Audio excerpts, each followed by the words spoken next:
Hello, my name is Marcus. I'm the compiler of a collection of therapy quotes entitled 1001 Windmills of the Mind, a collection of quotes taken from what's often called the psychodynamic or the psychoanalytic perspective, which long ago, as I understand it, was referred to by some as philosophical medicine, because this perspective seeks to help one regain what they lost in childhood.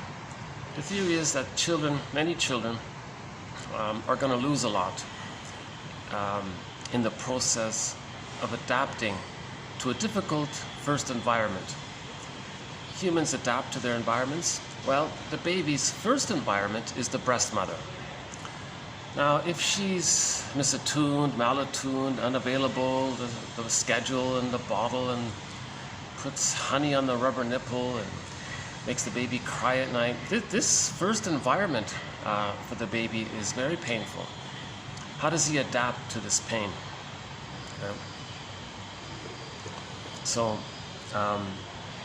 We all know that the baby has to have an attachment to his mother. Everyone agrees that the baby must bond to the mother, and the baby would rather bond to a frustrating, shaming mother than have no mother, right? No baby can make it on their own. So the baby is going to accommodate or adapt to their first environment, right? So how does the baby adapt when he's in a huge double bind? He can only turn to his mother to get his needs met, but she's the source of shame and pain. He's in a huge double bind. Well, how does he adapt to this extremely painful situation? The baby has no motor skills. He can't run away. He can't block him. He can't shield it. He can't make requests. He can't ask for help, really. He's completely helpless and dependent on the giantess in the nursery, this grand and powerful mother. From the baby's small perspective, the mother's like a giant almost, and this giant, so the baby creates an image of his mother now as this powerful being. Now, if this being is shaming him, meaning not meeting the baby's needs, and he feels shamed by it, right?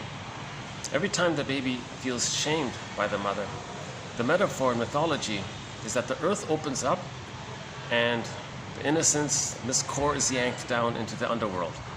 Okay, so the baby's feelings are pure and innocent, represented by Miss Core in the myth Demeter, Persephone, and Core, right? So it's as if it gets yanked down into the unconscious. So the earth opens up and Miss Core gets yanked down into the unconscious. Now, the unconscious is a symbol for repression. Now, the underworld, the unconscious world, the baby felt shamed by all this. Now remember, in the underworld, it's the inferno scene, the hell scene. That's a metaphor for the emotion of shame. So myths and fairy tales are metaphors for psychology. They're metaphors for the internal world. They're true on the inside, not on the outside. So that image of the earth opening up and Miss Core getting yanked down into the underworld, that means the unconscious. Now the yanking down that's what happens when the baby has his innocence, and to protect his innocence, he can't feel his innocence, he can't allow his innocence, his feelings and needs, his wishes, and it gets repressed. So the repression gets put down into the non-reporting brain, deep in the brain somewhere. So the metaphor, it goes into this unconscious brain, right? So the image of the underworld, that's the unconscious. Okay. Now the emotion is this burning, biting feeling of shame. So the image of hell is this burning, biting feeling. Again, hell is a metaphor for the emotion of shame, this burning, biting feeling. Now the character that yanked Miss Core down, so that's the child's concept of who is humiliating him or who is shaming him. So the baby thinks, okay, the breast, that's his breast mother, but he can't really see it like that. The baby's enraged at what's happening to him, but he can't feel it. So he projects his rage onto the breast mother and converts the image of the breast in his imagining, now it morphs into some kind of frightening character, like the guy with the horns, or some monster, or some creature, or minotaur, some dangerous thing. Now remember, the baby's anger, he can't accept it. Now he's enraged. He wants to really bite and take in, but he can't do it. So he projects it onto the other and thinks that they're so dangerous. Right? So he creates an image of his mother as a devouring monster that wants to eat him. Yeah. So every time the mother's misattuned, every time she misses the signal, every time she is frustrated or anxious by the baby's wishes, needs, and wants, at that moment, it's as if the earth opens up and Miss Kore gets yanked down into the unconscious. Now, in the story of Kore, Demeter, and Persephone, Demeter, in one version, Demeter looks in the unconscious and faces shame and brings back her feelings. Now, Kore is now called Persephone, and we celebrate Persephone. That's the return of our feelings. I've been using the metaphor of the Phantom of the Opera. The singer goes into the basement. That's the unconscious, means she's facing shame. That scary dude is not a character. Right? The phantom guy, that's not a character. That's a metaphysical imagining. If we were to make a character of the singer's own pain, shame, and rage and create a character out of it, it'd be that masked guy. So she has a dialogue with this double self, this other person. It's called a double. So she has a dialogue with the double. She accepts it as a part of herself. When she goes back on stage into consciousness, she's more embodied, she's a better singer. So we want to reintegrate what we lost. So the image is we go into the unconscious, facing shame. And in the Odyssey, he went into the underworld, he faced the shame, he saw his mother there. So he made the link between shame and the mother. Jocasta was there. Jocasta means, that's a reference to whenever a mother uses the baby for her emotional needs, or whenever the mother is not meeting the baby's needs and using the baby in any way other than what the baby needs. That's called the Jocasta style of mothering. So in the hell scene, in the Odyssey, he saw Jocasta there. Yeah. So that's called facing, that's looking within, recognizing it. Okay, there's sadness about it because that's a huge loss. We're getting back our feelings, and we're re-owning what we lost. So we spend the rest of our lives trying to re-own what we lost in childhood. Now this unconscious is sometimes called the non-reporting brain. Now our brain senses information, that's great, that's our consciousness, that's what we're aware of. Now our brain would like to send us more information related to our psychology and our memories and all that, but when it can't, it's called a non-reporting brain. So that's another term for the unconscious. Now a metaphor for the non-reporting brain, or the unconscious, is Robert Bly's metaphor of the bag that we drag behind us. And we put our feelings and our hopes and our wishes, our needs, aspects of ourselves, the developmental path, the ability to feel, the ability to mourn, gratitude, reparation, a lot of our potential and our gifts, knowing our interests, the ability to make I statements, the ability to be intimate in relationships. TQ 2360 on how to make an I statement by Susan Campbell. So a lot of capacities of the real self and the potentials of the true self, feeling alive, feeling connected to ourselves, our soul castle even, our embodiment, all of this gets put into this bag. Yeah? Now, these are traits of ourselves that we don't accept. It gets put into this unconscious. Now, if we were to imagine, like in a fantasy, creating a character that composes all of our own disowned traits and create a character that's called the double self, or the secret self, or the second self, or the unconscious self, or the shadow self, or the shadow soul. Darrow calls it the skeleton. You don't see it, right? So in Darrow says, you want to welcome the skeleton to the fireplace, treat him as an honored guest who had a right to be, who has a right to be, teaching us that there is a conquest of the self. Just like the singer in the story, The Phantom of the Opera. She accepted aspects of herself by having a dialogue with her double self, and then she was a better singer when she came back to consciousness. So we wanted that same kind of thing. Just like Demeter went down and brought back Kore, Persephone, and she becomes Persephone. So that's Persephone means we're connected to our feelings. In the Odyssey, when he is reunited, when he goes back to Ithaca, that's a soul castle within, and he's connected to his feelings, that's Penelope. So Penelope is an imagining of his feeling self. It's not an external character. In a myth, everything's like a dream. Everything belongs to one mind. Oh! Okay. So you might see me distracted sometimes because the staff here are doing some maintenance, and I think they're preparing for some function. I can see all of the tables here being put out. All these sort of like dinner tables there. And, doing some trimming here. This is my fourth video here. I'm so thrilled to be able to do some of my videos in this venue. What a great little spot. I'm not sure how long it's going to last, but I'll see. I'll keep coming here as long as I can. It's a real treat to be here. I got a little pool, sort of enclosed. I feel safe, not too many distractions. It's been great here, these past 4 videos.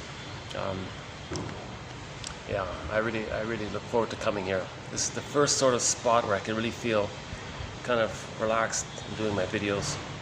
And there's a very good coffee shop nearby. And the downstairs one is sort of okay. I sort of alternate. Okay, never mind the coffee. Oh, I just got locked out here. Hold on a sec. Give me a second here. So we're posting this on afternoon here. So let's get this back up. Yeah. So these are the quotes we're going to be doing in this video here. TQ 2373 to TQ 2379. So these are some of the quotes we'll be doing. So just to clarify, myths and fairy tales are soul stories. They're dreams. They're true in the inside. They're metaphors for psychology. They describe psychological dynamics. Right? So that mythological story of going in the underworld, bringing something back, that's the psychology of facing what we can't feel, and now we're starting to feel it. We're bringing it back. That's all it is. It's actually quite simple. A lot of these dramatic myths are just describing subtle little dynamics within. Okay, so our golden ball gets put into that bag. Oh yeah, so back to the double self. So Darrow says, he calls it the skeleton. You want to have a dialogue with the skeleton. So this bag is, sometimes we say, there's someone living my life and I know nothing about him. That's your double self. That's you. You're living your life, but you don't know it. It's the puppet master within. It's like a character. It has motivation. It has unconscious motivation. It has wishes. The wish is to undo the schemas, to undo the traumatic scripts that are in there. Now, the knowledge of the scripts are in there. Knowledge of the schemas are in there. So we want to look in there and find out, what are these schemas? What are these scripts? Because when there's trauma, the child is frozen. So the image about that is the woolly mammoth frozen in a block of ice up in Siberia somewhere, and he's been stuck like that for 30,000 years. That's a very powerful image of trauma, I think, that our feelings get stuck like that. It makes us feel that life is on hold, just like that woolly mammoth. His life is on hold. We feel like life is on hold. So at midlife, people say that. They feel like, when does life begin? I feel like my life is on hold. When does it really begin? Sometimes called living the provisional life, or the unlived life, or the dress rehearsal feeling or something. We're not really, right? So we want to free the woolly mammoth. We want to get back our feelings, or the golden ball. So the golden ball is a metaphor for aliveness of affect, our vibrancy, a wide range of affect, needed affect, appropriate affect. Our feelings go in there. Now think about it. If most of our feelings are in there, okay, so in the Disney movie Inside Out, that's represented by the characters joy and sadness. So most of our feelings are in there. And on the console is the amygdala, right? The characters fear and anger. And yes, and there was a third one. So if we're just operating out of the fear and anger, like in the Disney movie Inside Out, that's just the amygdala, survival mentality, hyper-reactive, impulsive, always on hyper alert. This kind of reactivity all the time. That's not really natural, right? We're meant to have our feelings. So joy and sadness were in there, in the other world. So now finally, at the end of that movie, they came back. So that's the image of re-owning and getting back our feelings. Right? And then joy and sadness, they're the true identity for the person. The amygdala part, the fear and anger, that's not really the true identity. That's just the amygdala being hyperactive, always scanning, and trying to keep the person safe all the time. And they're always projecting, because because when the person is shamed and they lose their feelings, they're going to be angry. And sometimes we're not aware of our anger, so we project our anger onto others and say that there's all this danger out there, right? It's really just a code for we're not aware of our anger at losing joy and sadness. So joy and sadness is just an approximate ballpark image of our psychological self, our feeling self. Right? So we want to go in the unconscious and get back joy and sadness, because sadness is the ability to mourn. The joy is our ability to have pleasure and enjoy the present. Now let's think about it. If joy and sadness, or our golden ball representing our golden ball, our wide range of feelings, if that's in there, okay. Let's say there's a loss at midlife. Normally, you need your feelings to go through that grief process. But if you don't have your feelings, you can't do it. That's called complicated grief, aggravated grief, prolonged grief, the derailment of the grief process. The grief process is stuck. You can't do it, so you're stuck like that. Chronic grief, chronic sorrow. That can lead to pathological mourning, no mourning really, or it can lead to melancholia. Melancholia refers to, although we don't feel the feelings around a loss, it's still in the memory there. Now in the memory there, what's going on is with trauma, the image of the self and the image of the other are still one. That's the template. So at midlife, the other, okay, is no longer there. Divorce, let's say, no longer there. Other, okay, just remember mother and other are, in the word mother, put a little dash between the M and the O. So the other, the prototype, is the mother. So you look back in, where's the mother? Oh, it's one with you. So you look back at the prototype, wait a minute, mother's me, and I'm mother. Like, from the baby's point of view, they're blurred there in the stage of symbiosis, the stage of fusion, the stage of undifferentiation, the mother-infant dual unity, the unico mystica. In the beginning, it's just blurred there like one. So the other and the self and other, just self, it's one. Even the word self-object is printed as one word to convey that idea. Right?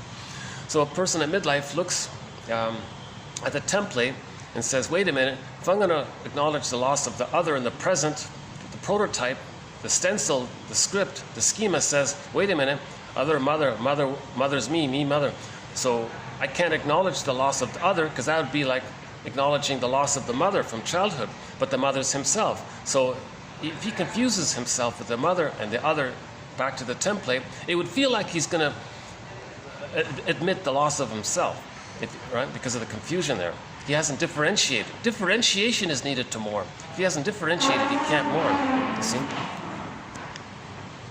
Hopefully I'm not speaking too loud here. That's why I like this spot. I'm sort of,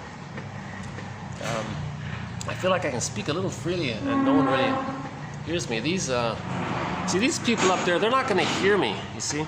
That's what I like. Well, let's just do a quick little stretch here. I'll show you what I'm talking about. Oh, there's people there. Oh, I see. Yeah, check this out, huh? I got the pool here. I got all the huge, massive hotel complex. It's nice. Okay. I don't want to freak out the staff here, so let's just go back. Okay. Even though sometimes they freak me out.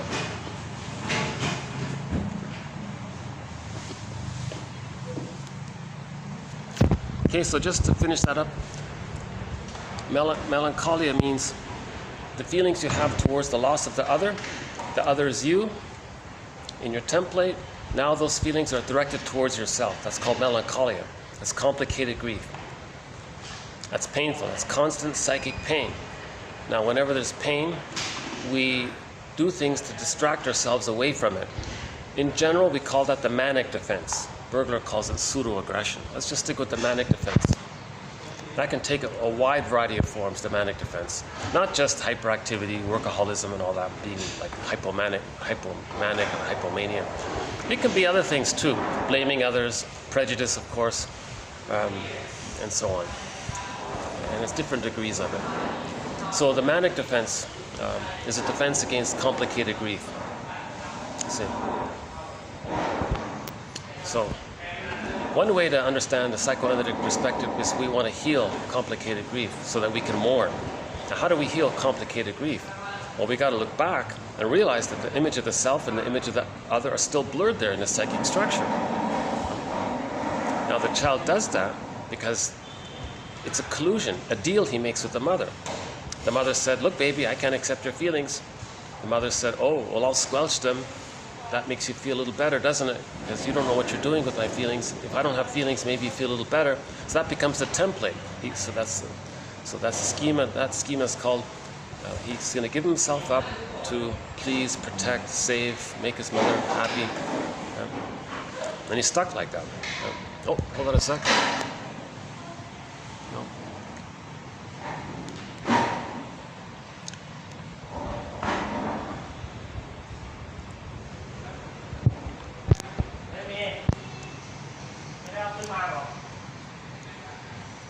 Yeah, okay. I feel like I want to get this in before nightfall because that's when the dinner crowd comes rushing in. It's almost 4 o'clock here, you know. Battery's running out.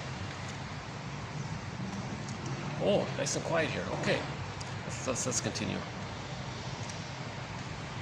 So the complicated grief, that means we're looking at the schemas. These schemas mean that the child is going to be dysfunctional. The person then, later on, the person is going to be dysfunctional to protect the mother. Not having our feelings, doing things so that we don't have our feelings, that's dysfunctional. We're doing it to protect the mother, save the mother, because that's the schema, that's the script. The script says dysfunction equals protecting mother, and it's stuck like that. That's like a painful script. So we want to change that script. So then we recognize if a person is engaged in dysfunction, they're just constantly protecting the mother and the mind. Now, who's the mother and the mind? The mother and the mind is an imago the baby creates based on his own emotions of what happened in the nursery, a devouring monster image. And he's always trying to placate it by not being happy, to placate the now monster image. So it becomes more difficult. So that's why the person's dysfunctional, because he's waiting for the mother and the mind to change her ways and provide the person the love they need to differentiate. But he's talking to a memory. It's not going to happen. Nor is the memory going to fly out of the person's mind, travel to where the actual mother is, get her to realize her mistakes, I guess, pick up the phone and maybe do some reparation, do some mourning that way. It's not going to happen. Nobody's going to travel back in a time machine to the nursery and change what happened, hop back in and feel who they're meant to be had they been loved. That's not going to happen, you see. But the person's in a catch-22. He needed, and from the point of view of the timelessness of the unconscious mind, remember it's timeless. From that point of view, it's timeless. So he needs, still from the timeless point of view, mother's love to differentiate. So he's dysfunctional because he's waiting and being loyal to the mother, waiting, and he's going to act like her, be like her, because in the process he doesn't want to be so pained by her. And so to manage being a passive victim of her, he's going to be a caricature of her and act just like her, you see. That's how he's being loyal to her and not be so pained by her. So he's going to wait for his mother in the mind to change her ways and give him the love so he can know himself. So he's waiting. He's not going to get it. He needs it. He needs it to know himself. So he's waiting. He's not getting it. So he's in a catch-22. Right? Now, it turns out that while he's waiting, he's protecting the memory, the script. He's being loyal to the script. So he's being loyal to the mother and the mind. Because the deal was the child cannot have feelings towards the true cause of his pain. The baby couldn't express his anger at his mother because he needed the attachment, so he sacrificed his feelings to have the attachment. The first goal was survival. The baby had to attach for the survival, you see. So he gave up his feelings. Again, the book title is, Do I Have to Give Up Me to Be Loved by You? That's what the child did. That's a stencil. That's a traumatic strip. That's a schema. It's set there. It's a template. The person is referring to this template for his life, basically. That's called dysfunction. Now, it helped him to survive, but later on it hurts him. It was useful in the beginning, but later on it hurts him. Just like the woolly mammoth feels very uncomfortable in that block of ice. He's stuck there. Right?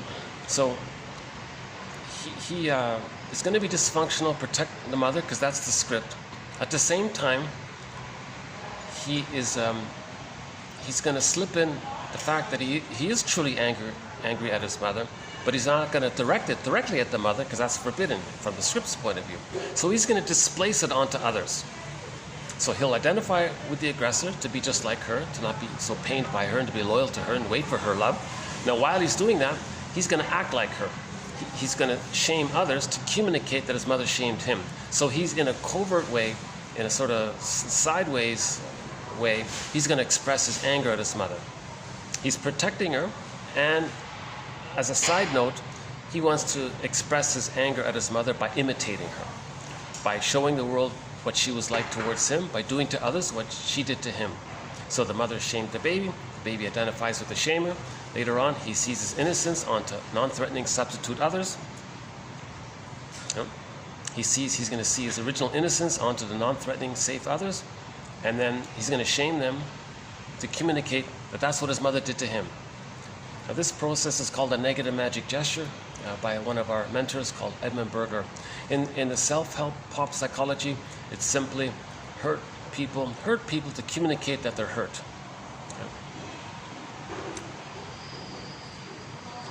Okay. Yeah. So whenever you see me distracted, it's because, they're very busy, the staff, preparing for whatever it is they're preparing for.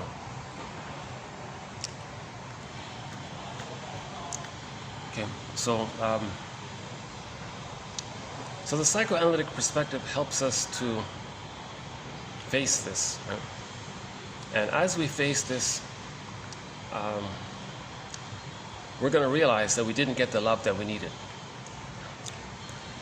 So we aren't who we were meant to be, and that means we lost ourselves. And all this time has passed, and that can bring up some sad feelings around now, and that's right. So we should be sad that we spent, half of our lives or whatever in this manic defense, as a defense against complicated grief, being loyal to the rejecting image of the mother because we're still waiting for her love. But that's ridiculous because it's past that critical time. The first 3 years was a one-way ticket. We can't just still think like we can still get those needs met. It doesn't work that way. We have to mourn the loss of not getting it. But we can't mourn it because we lost our feelings. So how do we mourn it? Well, first we have these theoretical ideas that prepares us, that builds the ego. Just like those people are building see the cranes over there? They're building, these people are the event, they're the event staff. They're putting up some kind of stage or something. Oh, I see. So there's two teams here. There's the regular hotel staff, and there's this separate company that's called the events team or something. But anyways, so just like that construction building over there, building that building, we want to build our knowledge, our consciousness, using these quotes, using these models, these theories, these speculations, these ballpark ideas, these associations, these philosophical perspectives. We want to build and build and build. We want to build our mind so that it can house, just like that building is going to house people. If we build our mind, we're then going to be able to house our feelings, you see. So we want to restore the ego so we can have ourselves. Right? Again, the term ego in psychoanalysis means our consciousness. We want to build the ego. We want to make the unconscious conscious. If we strengthen our consciousness, then we can accept more from the unconscious. So that's the idea. If we strengthen our consciousness, then we're going to be able to accept material from the unconscious. If our ego is damaged and our unconscious self, the skeleton, the puppet, our double self wants to communicate to us, and we're not ready to hear it or something, we just squelch it again. So that's we have a quote about humility here. About that. Let's why don't we just start off with that one here. So he says in the therapy process, we need a little humility here about all this. Do we have it here? Maybe it's in the next video. I've got so many great quotes coming up. I can't fit them all in one video due to space limitations.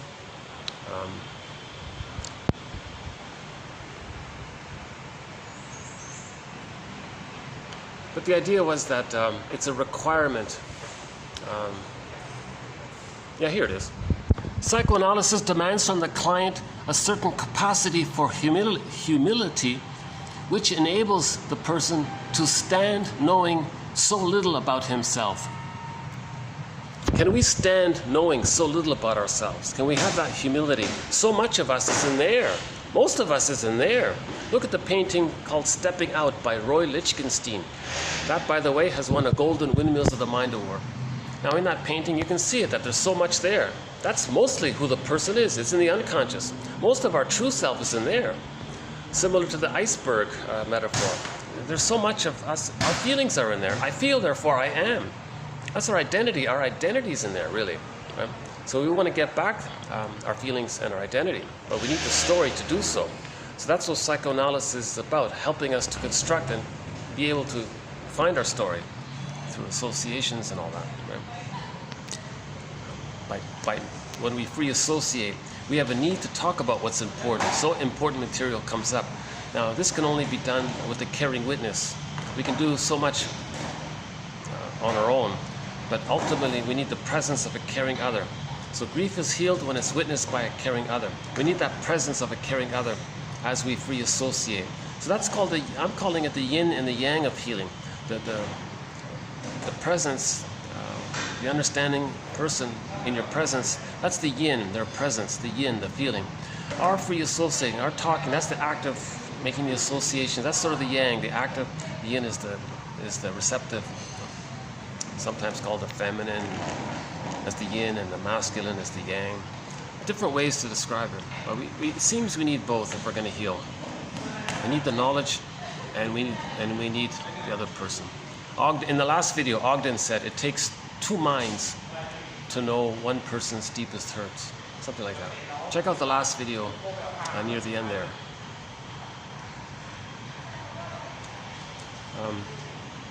So we want to heal complicated grief. So we recognize that the child got fixated somewhere along the continuum. That's called an insecure attachment style. Again, roughly 70% of children in North America, by one estimate, are not getting a secure attachment style. They're not getting the maternal holding environment. They're not getting the support to reach differentiation. Yeah. So that's called attachment failure. 70% are not really bonding properly with their mothers. That's attachment failure. Or an insecure attachment style, which takes different forms. The reactive, the disassociative, the disorganized, the avoidant, anxious, etc.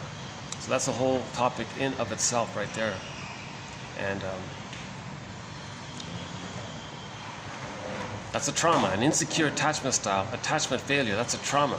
The woolly mammoth is frozen. Our feelings are frozen. So the woolly mammoth is our embodiment. Our feelings is frozen. Or mammal, our bodies, our feelings in our body, our embodiment. Kirsten Wilson has a line in her speech. She said, if you're not in your body, you're not making sense. Literally, literally. It is disembodied discourse that's causing all this dysfunction. If we get our bodies, if we're reunited with ourselves, we get back into our bodies, we're going to make sense. We feel grounded, we feel relaxed. Then we make sense, because when we're traumatized, there's too much in there. When there's too much in there, it's projecting all the time to get it back into our consciousness. The reason there's so much projections and distortions of the present is because that's an attempt to make us see what's within. Projection is the means of bringing repressed material to consciousness. Okay? So when we have something about ourselves that we don't know, it's in there, it's in the bag. There's this drive to make it conscious. So it's gonna get us to attribute what's in there to someone else. So first we see it outward to see that it's within. It's called the mirror defense. Okay? So the defense part is we don't feel the anxiety. So we create this mirror. Now if we look in the mirror, we can then own it.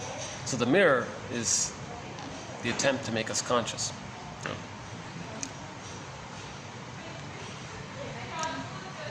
So repetition compulsion is a mirror to know that there's trauma. Engaged in the script called dysfunction equals protecting mother, that's trauma. Engaged in the script called, or the schema called, don't be happy, and that'll preserve the attachment to the mother because she needs you. She doesn't want you to she doesn't want to feel alone. She doesn't want to be triggered of being alone of her. Whenever the mother uses the babies to meet her emotional needs, that's called the Jacasa style of mothering. See? So the mother couldn't offer the support to allow the child psychological, emotional autonomy, spiritual, psychological, emotional autonomy, because then the person doesn't really need the person emotionally so much. The mother will feel abandoned because maybe when she was a child, she didn't go through the process herself. We're not blaming the mother. We're trying to understand what's going on, right? Actually, we have a huge amount of compassion, immense amount of compassion for what happened to women and the trauma they have. And if women are traumatized, you know, there's this drive to heal. How do they communicate that they're traumatized?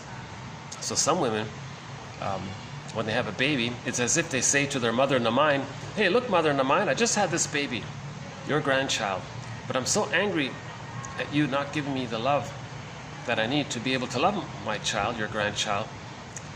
I'm just so angry. My first thing to do is to express my anger at you. So I'm going to shame your grandchild to show you that you shamed me. So some mothers are just in this compulsion in their anger at their own mothers in the mind, that when they have a child, it's just like the child makes the person feel safe. Remember, safe substitute other. The baby is a safe substitute other for the mother. When the person feels safe, they're going to project on more easily because they feel safe to do so. So she's quickly going to project her innocence onto the innocent baby. See, mother in the mind, your grandchild is innocent. Well, when I was a baby, I was innocent. So I'm going to see my old innocence onto your grandchild. I'm going to be just like you. You shamed me.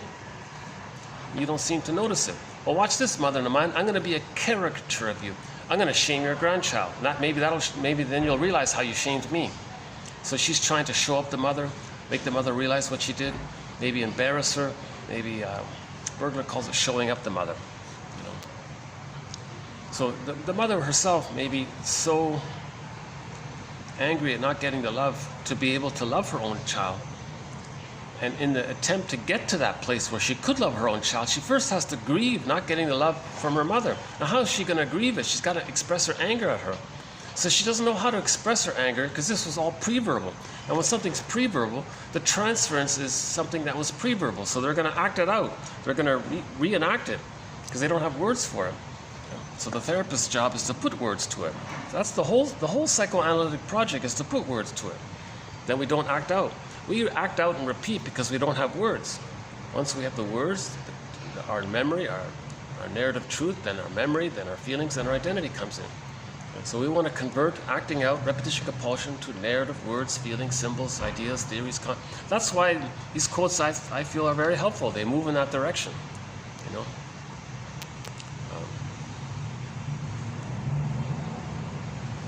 Hold on a sec.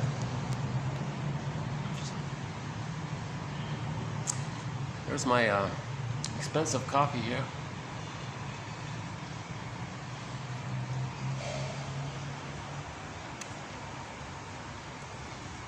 Yeah, I love these little fans, aren't they? Yeah, nice little fans, shaped like leaves or something, right?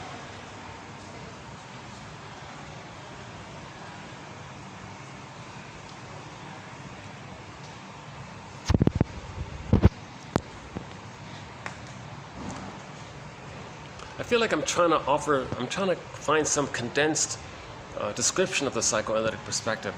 And in many of the introductions to my videos, I feel like I'm trying to get there. I'm trying to find like a good 1 hour summary of the whole thing, you know. And then maybe people go, oh, I get it now, finally. If the mother has an insecure attachment style, that's a trauma. She's going to repeat it. Repetition compulsion can take two forms. She can identify with the aggressor and replay what the mother did to her by acting like her. That's a repetition compulsion, the replay of that. Or sometimes what the mother does is instead they have the baby and they say, at last. They're going to work it out with the baby so that the baby will always need her, will always be dependent on her, because the mother couldn't face the pain of what happened to her when she was dependent. So as a defense against her old unmet dependency needs, she always wants to externalize it by making the child emotionally dependent on her. Then she doesn't face her own dependency. Okay, that's called externalization, so she doesn't face that is internalized, that is within. So she's going to manipulate the baby to always need her, respond to her, respect her, see her, do what she wants, think highly of her, admire her, do things that she wants. We have a quote in this video where the mother wanted the son to be a star, and then she would feel that she's a star because she made the son an extension of her. You see, that kind of thing. And that child cannot love because they're still bonded to the mother too much. They have the mother complex. So he might get married, but he can't really love the partner because his first marriage is psychologically to the mother. And the wife might say, I feel lonely here. There's no us. It seems like you're married to your mother. So there's a book called When He's Married to Mom. And the wife got fed up and left because there was no us, that feeling of us. Again, in the last video, the concept of the us. The wife might say, you know, the us feeling seems to be between you and your mother, not between us. There's no us. The wife said, something like that. So yeah, so Rinsley and others say the mother might reward regression, be loving when the child is helpless and dependent, to condition the child that way, to provide the reward when the child is dependent. But if the child's going to be autonomous, no, mother withdraws her support, or rejects it, or punishes it, or gaslights it, or shames the child for being autonomous. So that's how she creates the TARPID, new jargon here, adhesive identification. The child and the mother are going to psychologically be stuck in the TARPID of a negative symbiosis. So the child didn't differentiate. That means he doesn't have the ability to mourn losses. Differentiation is the psychic structure or the psychological equipment needed to mourn losses. But the child can only differentiate from the mother, be different from the mother, if the mother is seen as more loving than frustrating. Then the child can handle the idea that the mother is a full person and he feels safe enough to leave her. But if the mother's more shaming than loving, the child can't see the two sides of the mother, so he enters the splitting mechanism. Right? He's going to deny that the mother's shaming and hallucinate that the mother's loving and think they're the two people. That's called the splitting mechanism. That prevents differentiation. If splitting's still being used, the person can't differentiate. So part of the healing journey is to resolve splitting, heal splitting. See the mother as one person. The baby can't see the mother as one person if she's mostly painful. It's too much for him. He can't handle it. He can't see the two sides of the mother. Right? The mother has two sides. The child can't handle the two sides if the pain with her is too much. He can only see the two sides if the love with her outweighs the pain with her. Then he can handle the two sides and differentiate. That's the term for this that keeps coming up is good enough mothering. She was good enough, meaning the love outweighed the shame. She was good enough. The child can differentiate, know himself. But if she wasn't good enough and the pain was too much, how does the child deal with the pain? Okay, repress the truth, hallucinate a goddess breast, and that's his mother. Now in the template is goddess and demon in there. And he's stuck like that. That's a trauma. He didn't differentiate, he can't mourn, he can't know himself. Now again, differentiation is needed to have access to his true self, his real self, and the capacities of the real self. His golden ball is there. Now he has the ability to mourn losses when he has his golden ball. So differentiation refers to this. Now if he's connected to himself, he's going to suddenly realize he's unique and has unique interests. And he's common with everybody, but he has a unique expression of himself. Right? Nature's Greatest Miracle, the scroll marked number 4, Ogmandino's poem called Nature's Greatest Miracle. If you look up the scroll marked number 4, Nature's Greatest Miracle, Ogmandino, he's going to realize that he has that kind of uniqueness, and he can enjoy it, and there's pleasure in feeling that he's a little unique, you know, and he has a unique contribution, and so on. Right? Now, with the psychological birth, meaning differentiation, having access to the true self, the real self, well, he's going to know that he can accept himself, he can accept his mind, he can accept his feelings. Now he can be creative and have new ideas, and now he can be generative and share and create. And in his relationships, he can make I statements because he has the grounding to do so. He has a sense of self to stand upon which to make I statements. He can share vulnerabilities with his partner. The partner can do the same thing. The marriages become like fine wine because they can share intimacy. If they can't share intimacy, they're going to constantly be in this battle to change the other person. Because with an insecure attachment style, the mother was seen as too abandoning or too engulfing. In the present, they're going to transfer that in the present and say, I love you, you're perfect, now change. And the other person's doing the same thing, and they're always going to argue. So the solution to that is, whenever in a dysfunctional marriage, the solution is we got to accept that our mothers didn't know it all, couldn't do it all, but they did what they could. That's the key one there, 2370. Look up TQ 2370. That was the main quote for that video, recent video. TQ 2370. If you're going to do just one thing at this point, I would look up TQ 2370. Read that quote, especially the second half of it.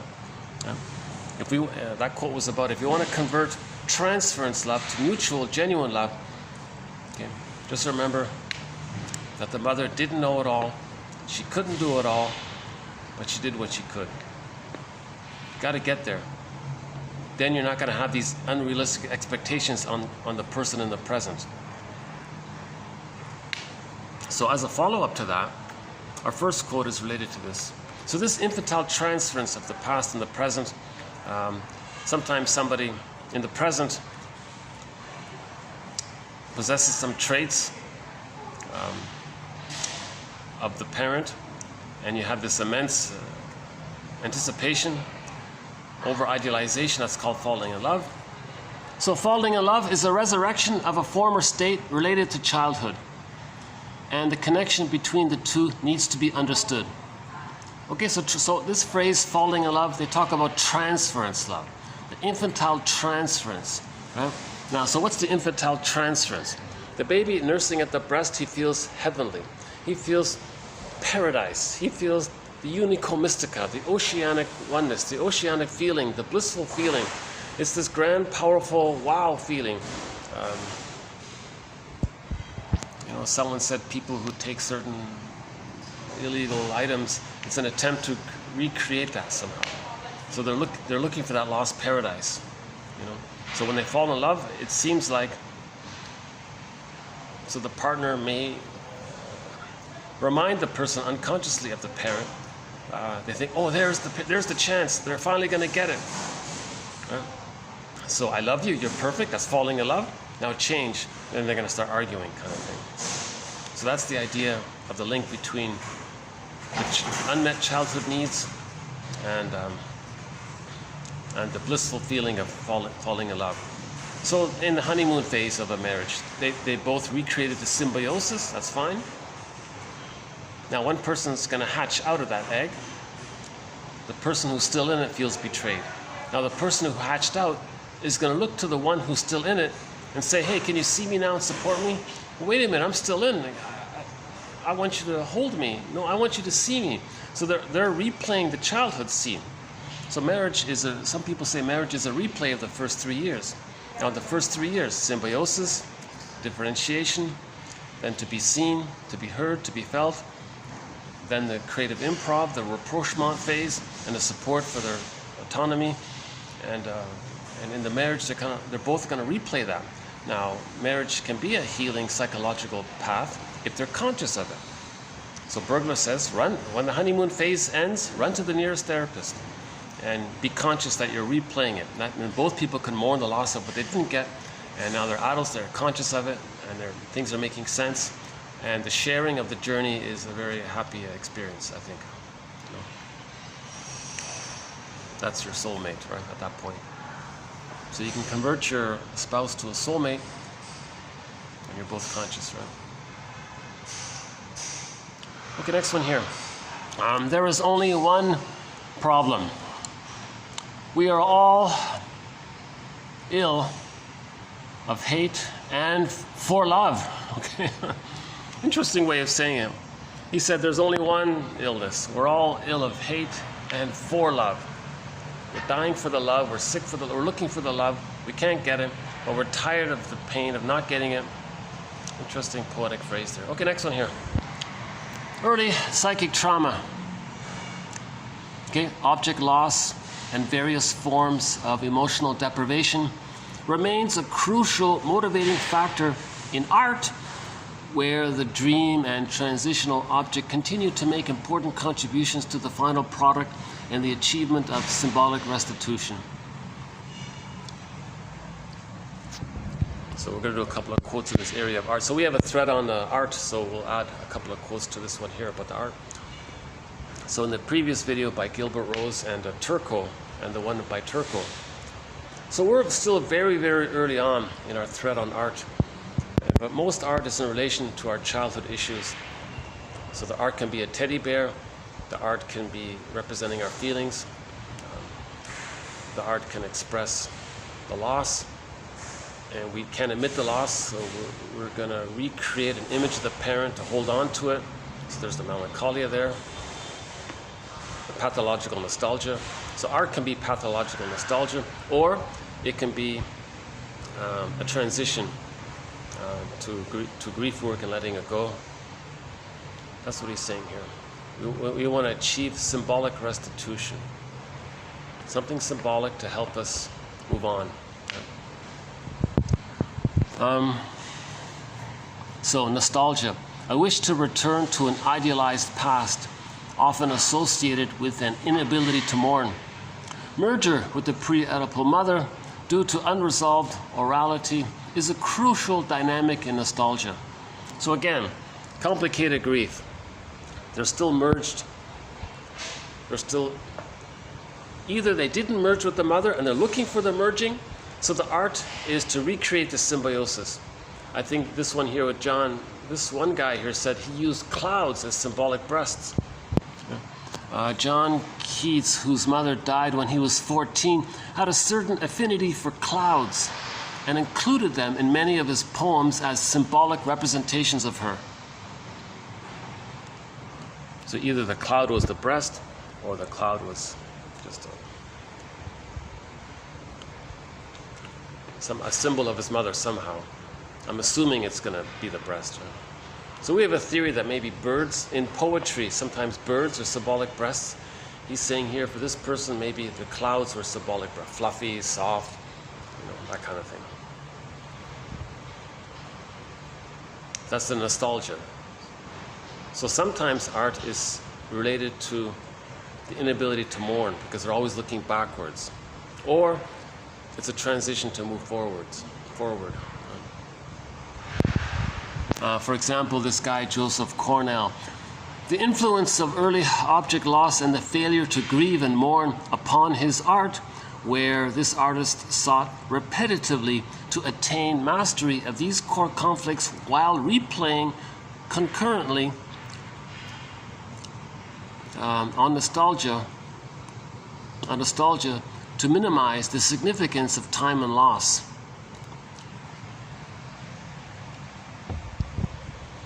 I don't know this artist, but from this quote here by Hamilton, an interesting book by a guy named James Hamilton, wrote an interesting book about artists. So he surveyed about a dozen artists, filmmakers, Picasso, and all these kind of people. And most of his book is a biography of their childhood. So all of these artists, including these two just mentioned, had really difficult childhoods. And he's making the link between their childhoods and the art that they have. So all of their art that everyone loves or likes, or many people like and love or whatever, he's showing the link that it's an expression to what happened to them in childhood. They're trying to work it over, trying to work it through, acknowledge it. Some are stuck and they're in a nostalgia for the past because they can't mourn, so they're stuck there, like this one here by Joseph Cornell.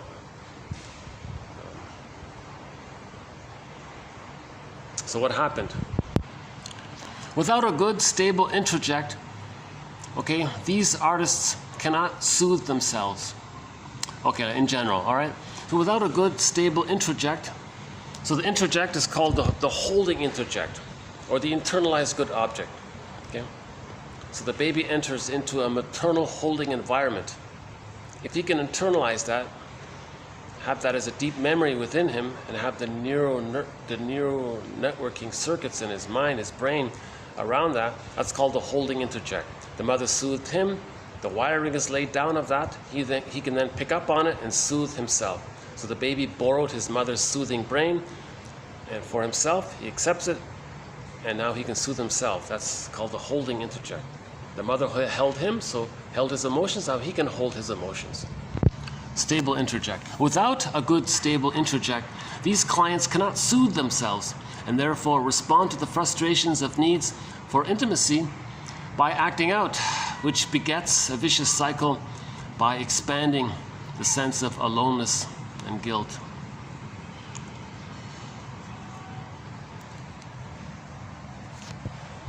So a lot of these artists couldn't enter into a stable relationship because they didn't have the holding introject. So maybe they were drawing paintings of clouds. Is that good breast mother? Are you there? But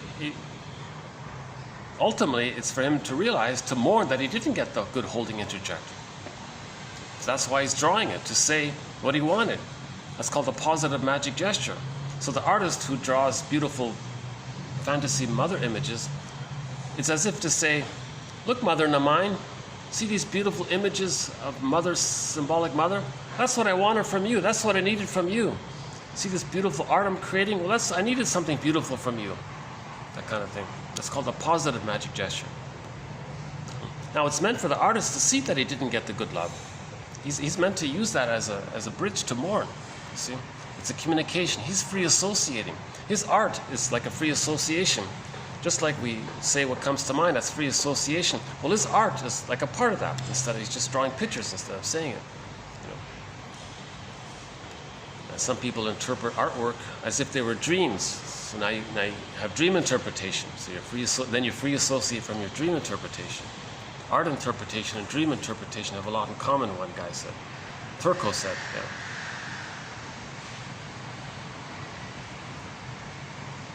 Again, early trauma. Okay, loss of mother's love, emotional deprivation. Okay, so what's the emotional deprivation? First, the baby needs symbiosis with the mother. He doesn't get that. Or let's say he gets it, but it's pained. It's a negative symbiosis. Let's say the baby gets it, but then when he hatches out, he wants to be seen. He wants to be seen, heard, and felt by the mother. He didn't get that. That's emotional deprivation. Let's say the baby does get it, and at 18 months, he can lose his narcissism. Now he has now he's learning about the world, but the mother doesn't teach him about the world at that appropriate time. That's called communicative matching. That's emotional deprivation. The mother's not there as a secure base for the child to explore and learn. That's emotional deprivation.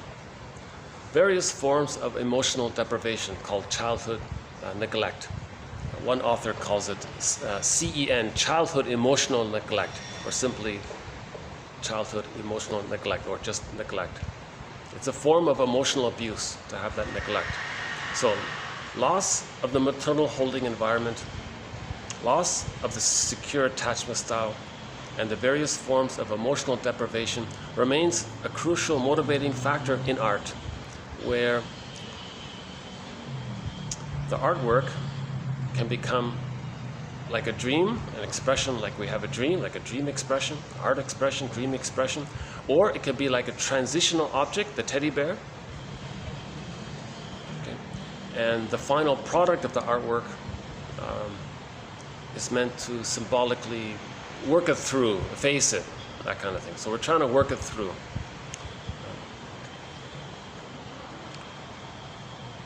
Another one here from another author, Truffaut. Is that how you say it? Truffaut. He's a famous French film director. Truffaut, is that right?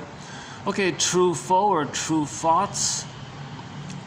I'm going to say Truffaut here. Okay, so Truffaut's outstanding intuition lies in showing us how the impossibility of completing the mourning process coincides with the impossibility of loving. So there's a very good clear link there. This statement makes a very clear link. If he doesn't mourn, he can't love. Complicated grief means he can't love. The psychological structure needed to love is differentiation. Complicated grief means he didn't get the love needed to be able to differentiate. Hence, he's not able to love. We're talking about adult mutual love. Right? So a lot of these artists couldn't love. In Hollywood, there was a real problem with love. For example, Marilyn Monroe elicited everyone's love, but no one was prepared to, help her properly, pay the price, so to speak. So a lot of people in Hollywood have love problems, a lot of artists. So in that book by Hamilton here, James Hamilton, none of these artists had a happy love relationship. They all had miserable love relationships. They all had mother complexes. Most of them, almost all of them had a severe mother complex. And they're trying to work it out. Yeah, in that book, his first chapter there was about Marilyn Monroe. Yeah, it's quite a story. And yeah, I feel like this Hamilton guy, Green was Andre Green. This was one of his last books, I think he wrote in his 80s or something. So I think he wanted to make a statement about the shrinks there. That he very subtly and very diplomatically was saying, my take of it is that Green was saying that those shrinks failed her. That it's the shrinks' fault.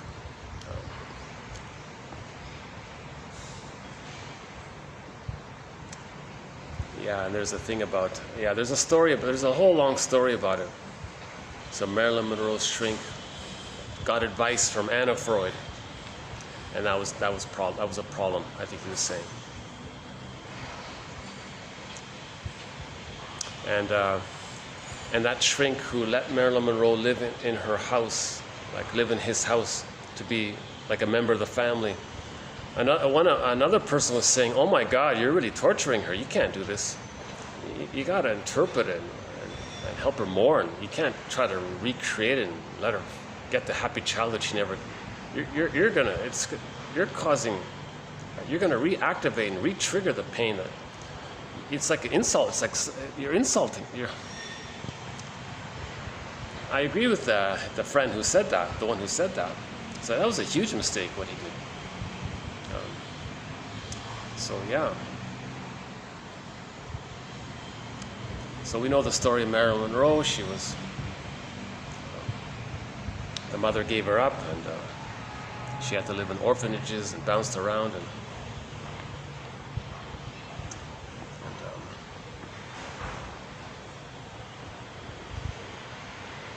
Anyways, read chapter 1 of Andre Green's latest book. Another one from Andre Green. When traumas occur before language is acquired, remembering is impossible. The transference is a process of actualization more than one of remembering. For the analysand doesn't recognize the return of the past in it. I propose to call this phenomenon amnesic remembering. Interesting phrase. So one phrase we had recently was experimental recollection. So when we transfer, replay the past in the present, it's an attempt to try to remember. We're enacting the past because we don't have memory and language. He calls it amnesia remembering, amnesic remembering.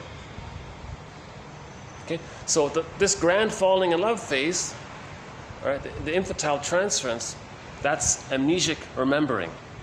That you wanted the bliss with the mother. You wanted the heavenly state of being nursed. And the falling in love is that. That's amnesic remembering. That you didn't get fed properly. You didn't get nursed properly. Or the mother was force feeding, using the bottle and the schedule. So they didn't get that. So the child wanted it, needed it. So falling in love, maybe finally they're going to get it. So there's a great happiness and excitement about it, great hope about it. And then it's disappointed, and you betrayed me. No partner can be the breast mother and provide what was missing. So when we transfer the past and the present, it's a process of actualization and acting out of doing it, not of remembering, really. Because the person doing it doesn't recognize what they're doing as a return of the past in what they're doing. I propose to call this phenomena amnesic remembering. I like that phrase. Let's see if we can use it. Again, a good quote here. When traumas occur before language is acquired, remembering is impossible. Okay? Remembering is impossible because the hippocampus, which allows us for language, which allows us for conscious memory. Between birth and 3, it's implicit memory, non-verbal memory. When the hippocampus comes online, roughly at the age of 3, then we have some kind of conscious remembering. So when traumas occur before language is acquired, so that's even before 3. There might be some language between a few months of age and the age of 3. So he's talking about when trauma occurs even before that, like in the first couple of months, let's say, before the first words. So when traumas occur very early on, even, remembering is impossible.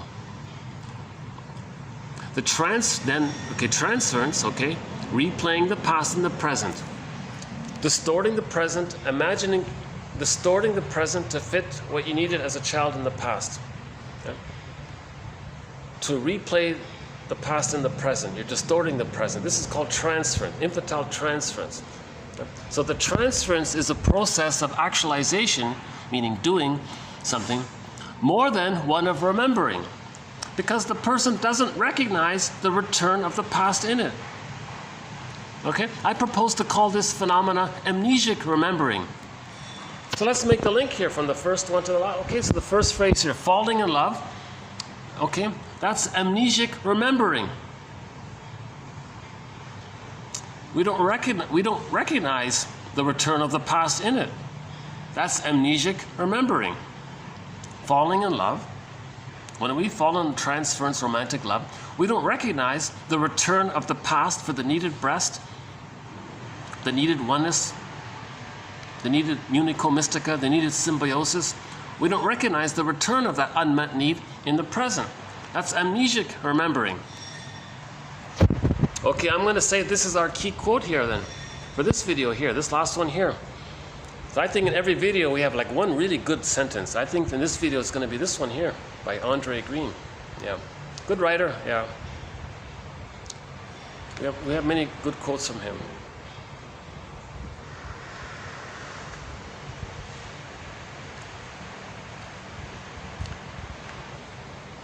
Next one. From Gail Katz. Okay, we'll do 3 from Gail Katz. Okay, the inability to mourn is an inability to integrate emotional knowledge into the intellectual knowledge of the event. So in order to mourn, we got to link our conscious knowledge with our emotional knowledge. That's mourning, right? That's difficult to do. Because the baby felt the furies, he felt immense persecutory anxiety, immense shame, that burning, biting feeling. It's the hell feeling. So when people constantly use the word hell, they're talking about the emotion of shame. It's a burning, biting feeling. It's very hard to face that feeling. But in order to mourn, we need to go in that unconscious and face it. In the Odyssey, he went there, he faced it. The Phantom of the Opera, she faced him. Demeter, she faced it. All of these characters who go into the ocean, who go into the forest, who go into this other magical world and come back with the treasures. That's the motif of re-owning and getting back ourselves. Right? So mourning needs that. Mourning is, I like what the comedian said, the truth will upset you free. That's the upset part. It'll make you angry. Because you're angry when you're shamed. The truth, the knowledge will upset you free. That's a great sentence from that comedian. Okay, next one here, disassociation.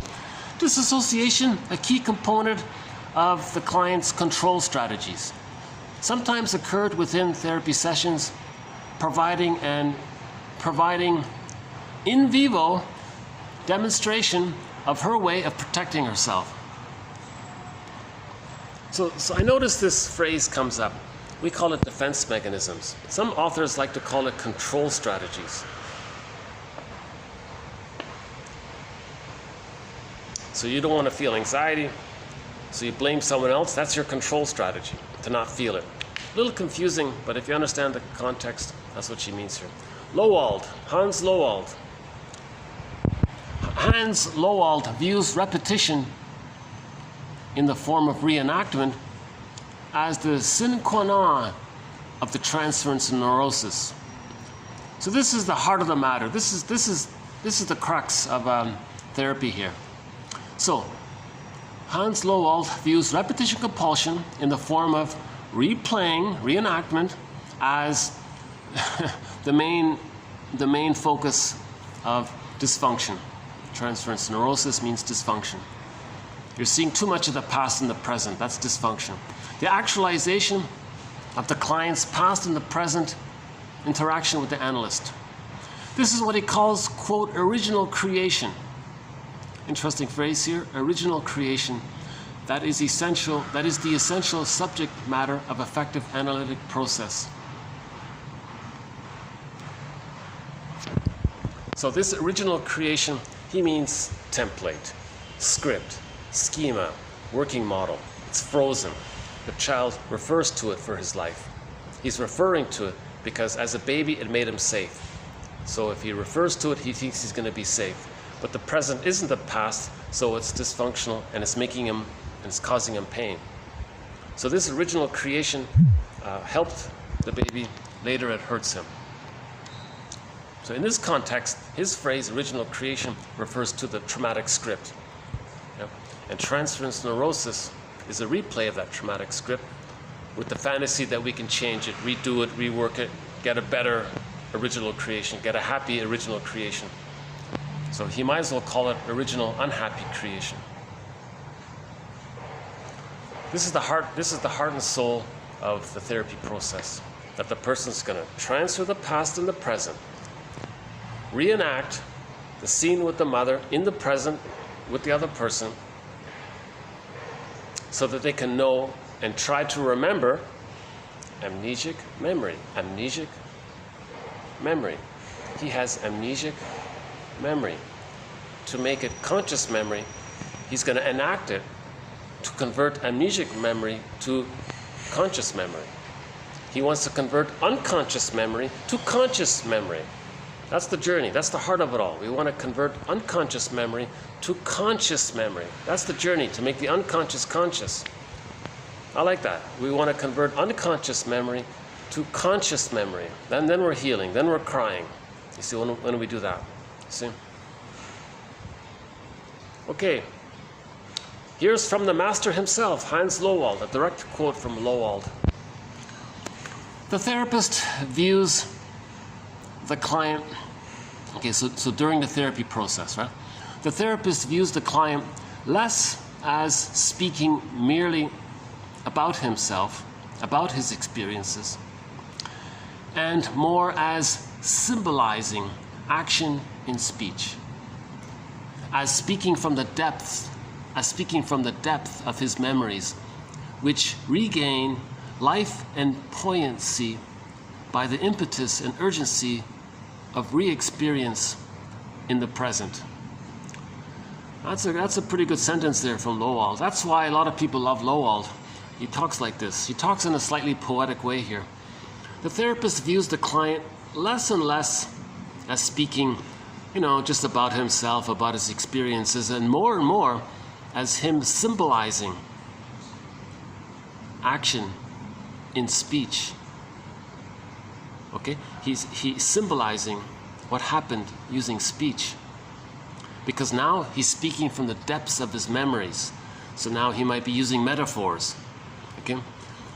Now this takes place because now all of this is going on because we're regaining life and poignancy by the impetus and urgency of re-experience in the present.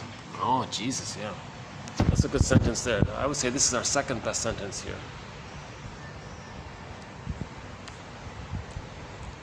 When we replay the past in the present, it's the impetus of this urgency and re-experience of the past. So it's poignant. It's a new life, not new life. It's the old life feeling now in the present. So it's immediate, it's direct. It's the life that we missed as a past. It's coming up now, so there's an urgency, and we're re-experiencing in the present. Now the person wants to symbolize it. Now he wants to talk about it. The farmer shot my dog. So the child did it. Faust is very good at this, apparently. So metaphor is an attempt to symbolizing action in speech. So one child was unloved. He went to this function.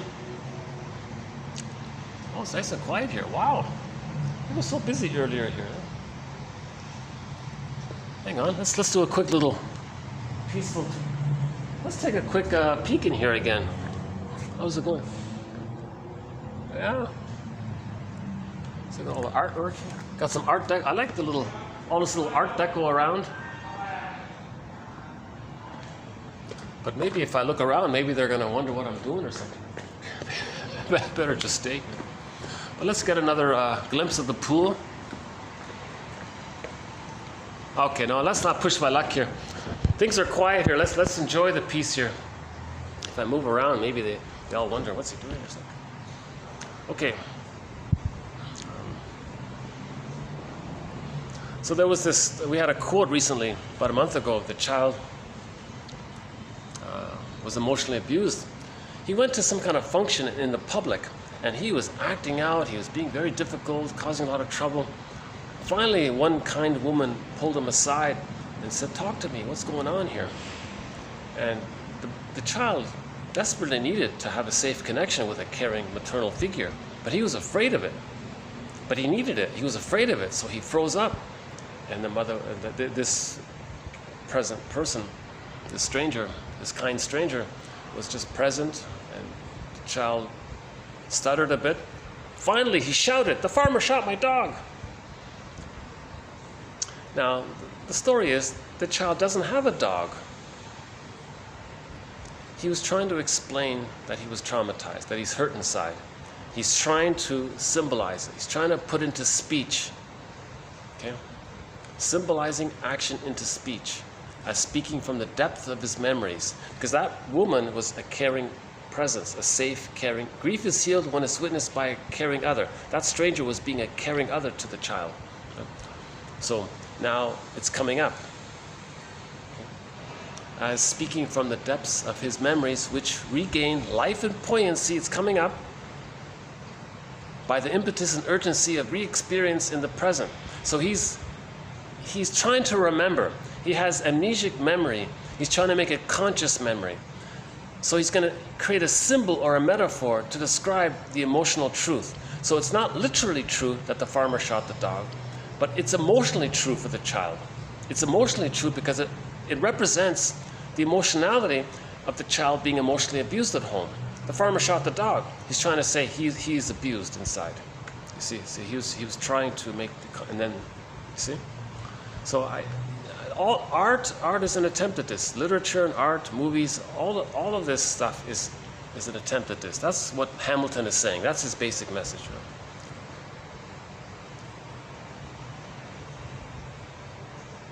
Okay, we'll do three more quotes from Hamilton here.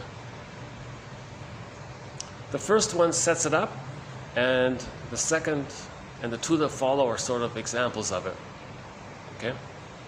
So this will end up with TQ 2379. So I've saved the most difficult quote for the last one here.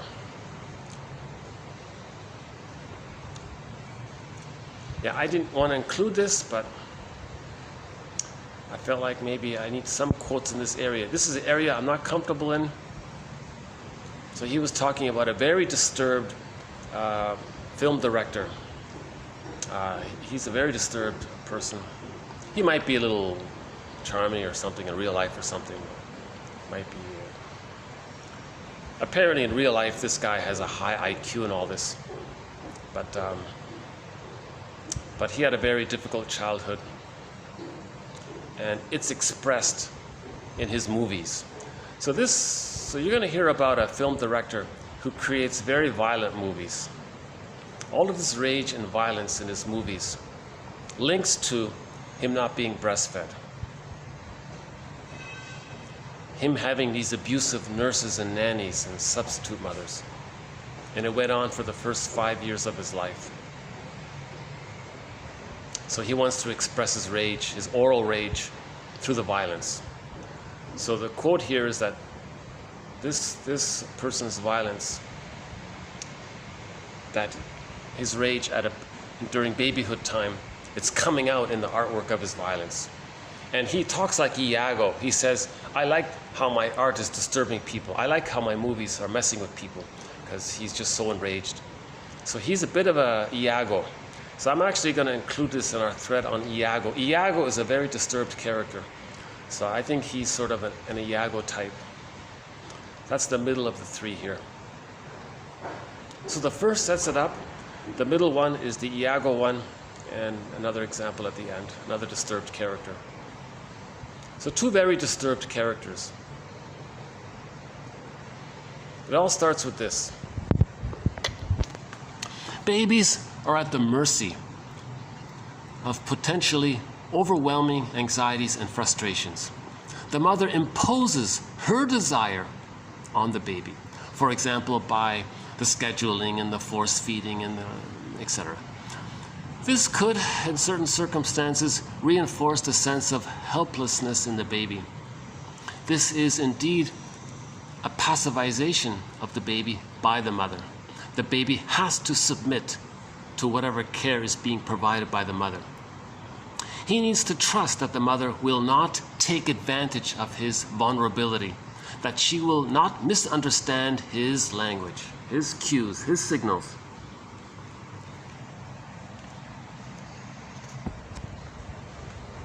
Alice Miller has a quote. Don't think about it so much in terms of the mother being good enough or not good enough. Think more about it as, what's she going to do with that power? That the baby is at the mercy of the mother's, at the mother. What's she going to do with that power? 7 times out of 10, she exploits it. She uses it. The baby has complete trust, complete innocence. What does the mother do with it? 7 times out of 10, she's going to misuse her power, use the baby to meet her needs. She wants the baby to be shamed, so the mother doesn't feel shame. The mother shames the baby to communicate that her mother shamed her, etc. Or the mother brainwashes the child to do what she wants all the time. These kinds of things are very hurtful. What feels to me a very extreme case is this film director here. I haven't seen his movies. I don't want to watch his movies.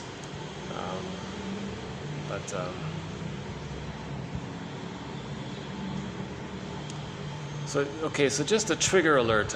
This next part is a disturbing one.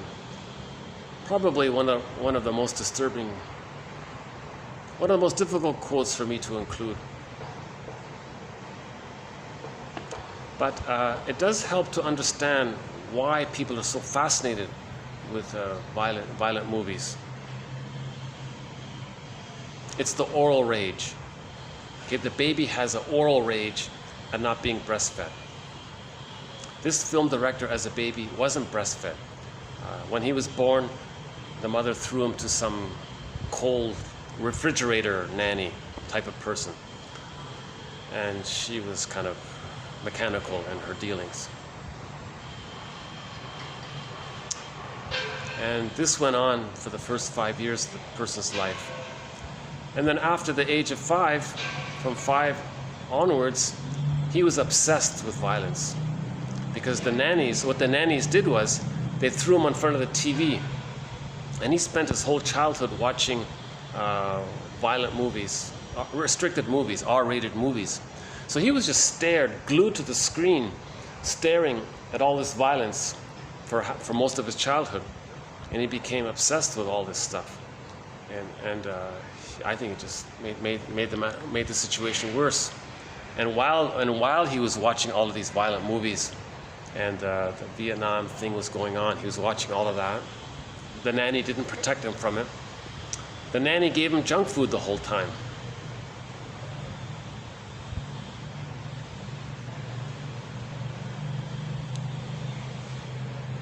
It's amazing. One author said that this author, if he didn't sublimate his rage into making these violent movies, he might have been a dangerous person in real life. Interesting comment. So let me just read this and get it over with here. Okay.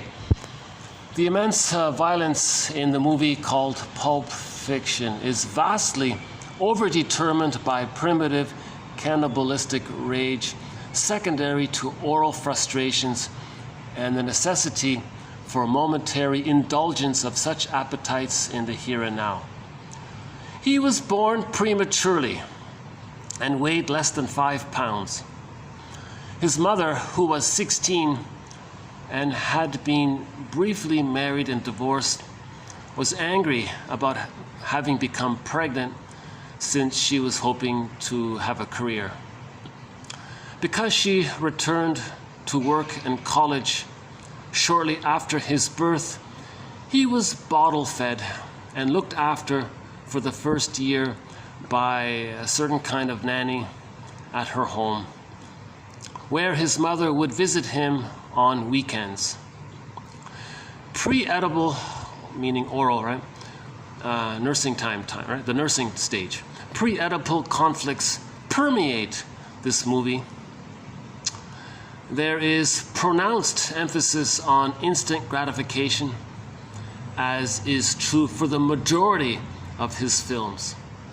Through the drinking and the eating and the smoking and taking illicit substances, right? And talking and so on. Now, because there's a negative bond with the mother and the baby never got love to know himself, there is a symbiotic, omnipotent quality to their relationship, with him functioning as a narcissistic extension of his mother, and she providing a Jocasta-type parenting to foster in him a quest for great accomplishments from which she could derive much vicarious gratification. So the mother gets a lot of vicarious gratification at her son's stardom. So the son became very famous and all that, and the mother's very proud of it, as if it's hers, it's her pleasure. So she would brag about it, not caring that in the son's psychic structure, there's a symbiosis going on with her in the mind. That person can't have normal relationships like a lot of artists. Okay, so he makes it very direct here. The violence in the movies represents the scriptwriter or the director's rage at the improper breastfeeding, the force feeding, the lack of natural feeding, the bottle feeding, all of these things, that leads to the violence. There's like a delayed reaction of it. Now, Burglar says it's not so much about, Burglar says that's only a part of it. Burglar says, in an earlier quote, that the mother was unimpressed that the baby wanted to protest at what happened to him. So the violence from Burglar, the criminality, he said, the criminal, he said, is expressing a delayed reaction to get mother's response. And that's his fantasy connection to the mother. So the crime is the fantasy connection to a missing mother, because the mother was always absent. The mother was absent in meeting the needs. The mother was absent at the child's response to it. The mother was just constantly absent. So the only connection to the mother is to get a reaction from society, and that's his fantasy link to get a reaction that he needed from his mother. Right? The mother wasn't impressed that the child was angry and not getting his needs met. Now he gets society angry, and that's his link to his mother. It's a fantasy, tenuous link he's trying to create. This one is more blunt. He's just saying he's enraged at the force feeding and the bottle feeding, those kinds of things. Plus the conditioning of being brainwashed by watching constant violent films, restricted films.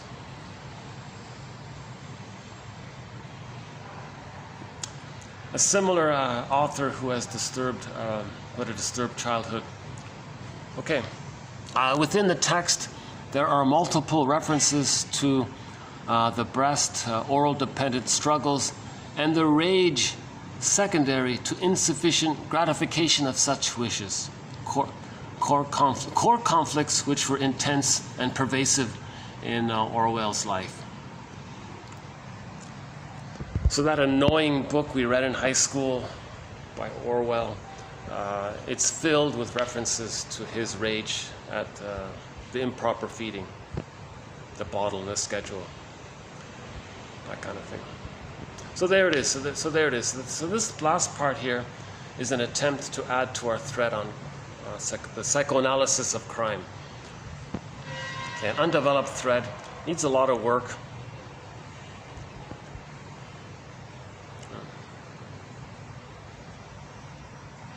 Interesting book, James Hamilton. What's it called? The Psychoanalysis of Film or something?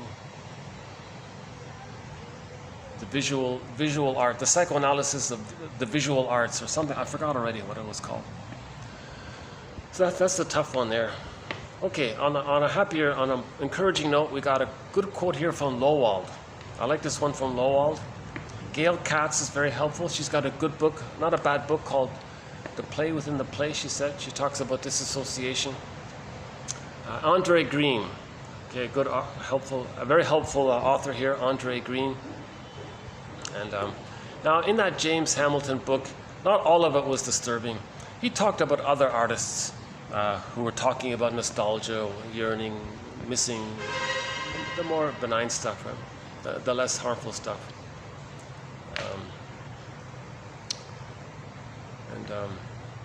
Okay, that's about it, yeah. How are we doing here? An hour and a half, yeah. So I sort of sped. Let me enjoy this sort of peaceful moment here. It was so active around here recently. Suddenly it's just so quiet.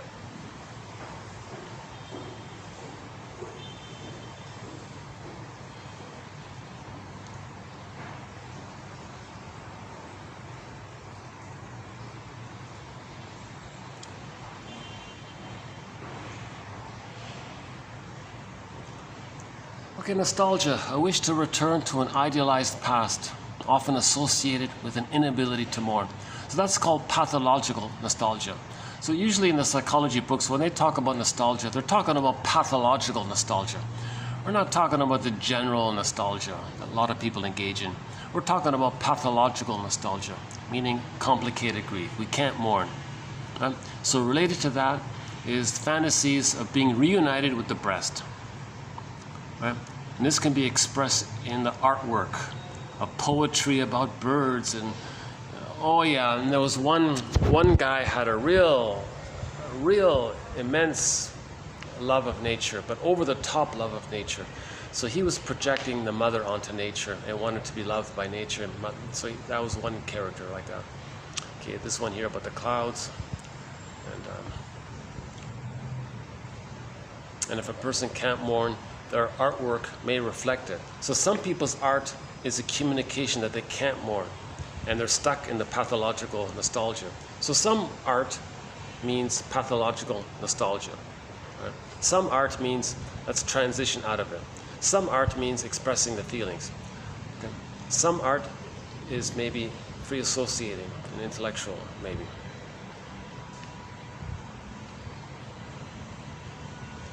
The inability to mourn links with the inability to love. Okay? The inability to mourn means the person doesn't have differentiation.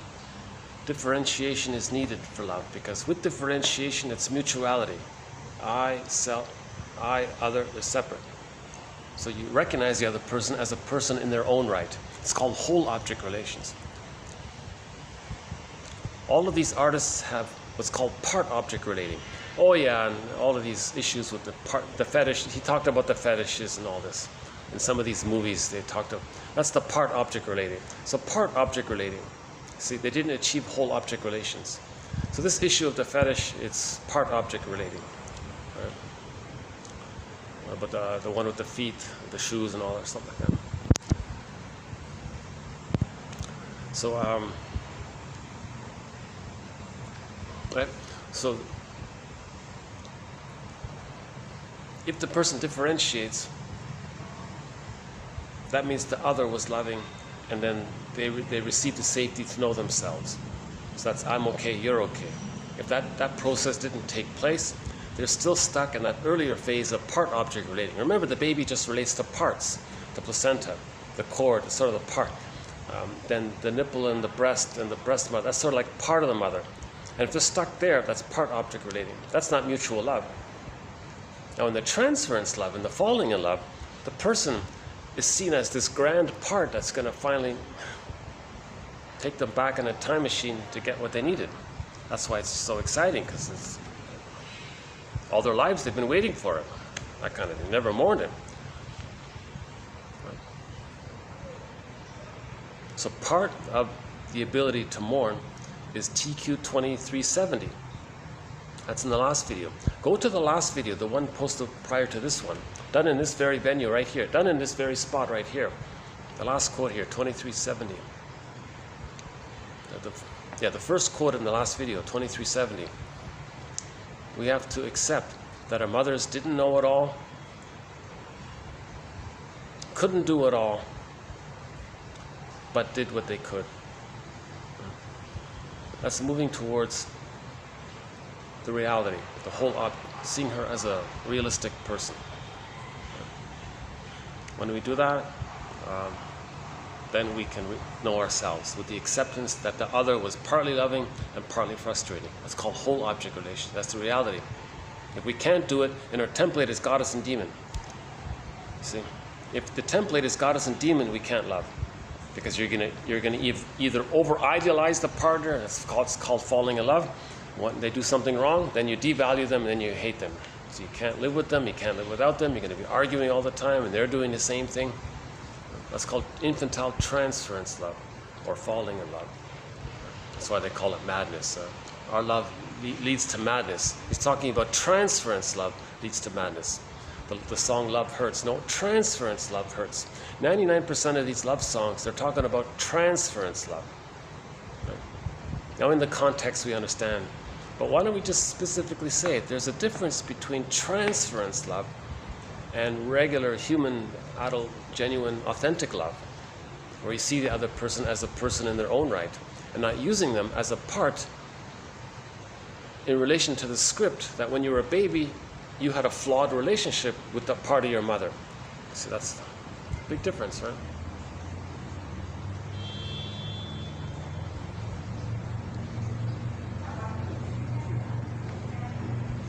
What else did they say about that Marilyn Monroe story?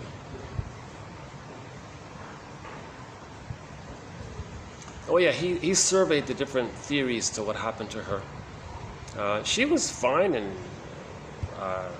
the day before it happened, or so, the day it happened. She was fine. So there's all these theories about because she was dating all these powerful people, the Attorney General, the President, and all these people. So she maybe knew too much or something. So they thought maybe it's that way, something like that. And the people she married, she chose the wrong people. Oh my God, the people she married were with Miller, was that guy. He was a narcissist, right? And the other guys as well.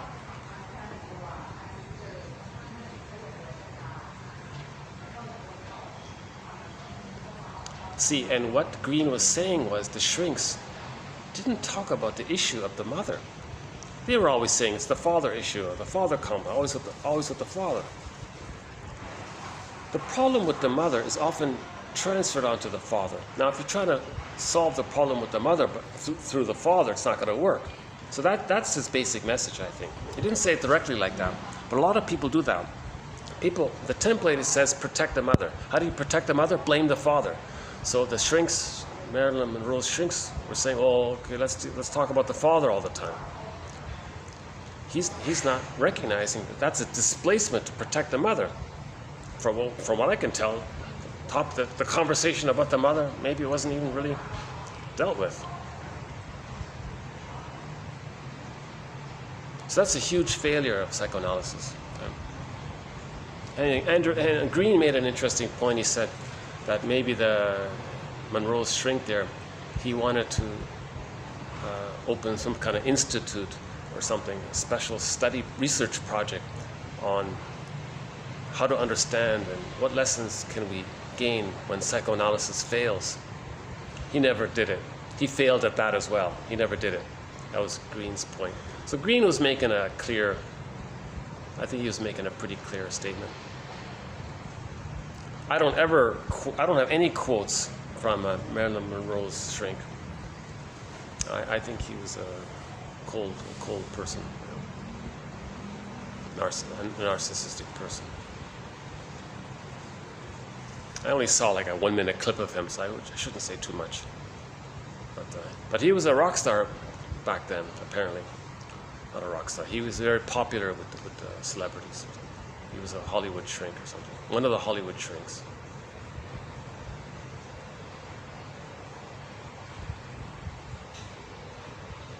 Another reason I don't like Monroe's shrink is because he had a friend. He brought in 2 people to give her pills all the time. Oh my God.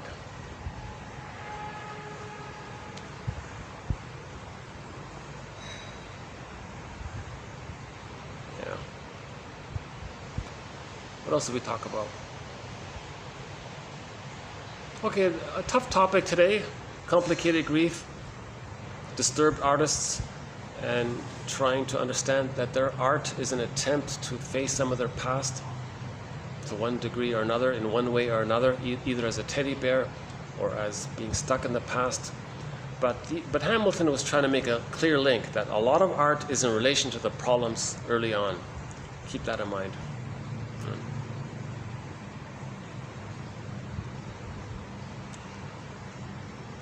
So some abstract art maybe is an attempt to express our feelings. What else? Okay, let's amnesic. Okay, here's the best quote here, I think, by Andre Green. When traumas occur before language is acquired, remembering is impossible. The transference is a process of actualization more than one of remembering. For the analysand doesn't recognize the return of the past in it. Oh my God. When we're projecting, when we're transferring, do we recognize the return of the past in it as we're doing it? If your friend triggered you, do you recognize the return of the past into the present from the trigger? You're just reacting in that moment from the amygdala. You're not consciously saying, oh, what am I projecting here from the past into the present? Again, when traumas occur before language is acquired, remembering is impossible. The transference is a process of actualization more than one of remembering. For the person doesn't recognize the return of the past in it. I propose to call this phenomena amnesic remembering, or amnesic memory. I love it. That's a good one. Not amnesia remembering, amnesic remembering. Amnesic remembering. That's a good one.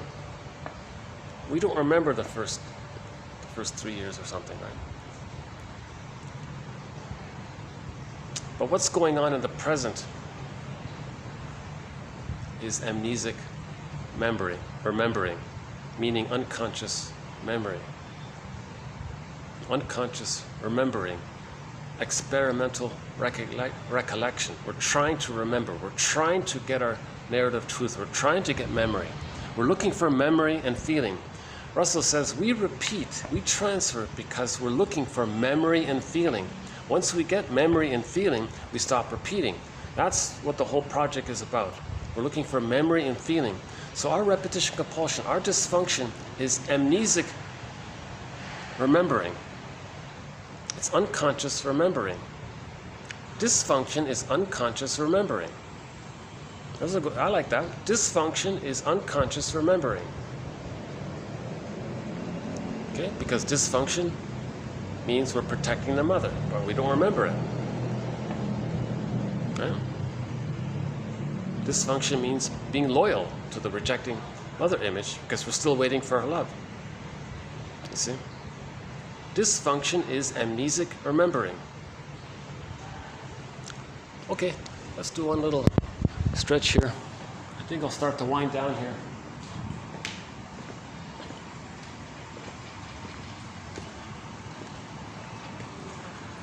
Okay, I think what's going on is they're preparing. Okay, they're preparing for a dinner here. So I better get out. Okay, let me leave here. Yeah. Oh, it's gonna rain in a minute. All right. Are you guys having a big dinner here tonight? Yeah. Not today, right? Today, are you having a big dinner here? No, inside. Oh, inside. Yeah. Okay. It's for tomorrow lunch. Tomorrow's lunch is out Yes. here. Oh, really? Okay. Yeah, thanks. Yeah. Okay.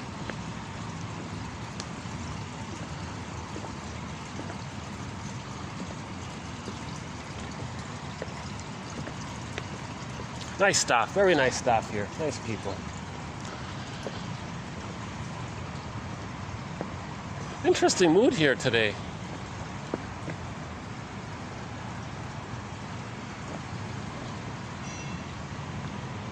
Oh yeah. TQ2360 for more about the acronym OFSEA if. So I recommend 2370, 2360. We've covered some excellent materials recently. I gotta say, I think there's a lot of great quotes that have come up recently.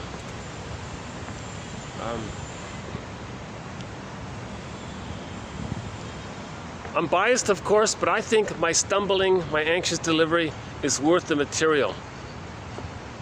The valuable material, the valuable knowledge from these quotes, I think it's a small price to pay to put up with my neurotic or my anxious delivery. You're getting, or better yet, just click the See More link and read the quotes directly.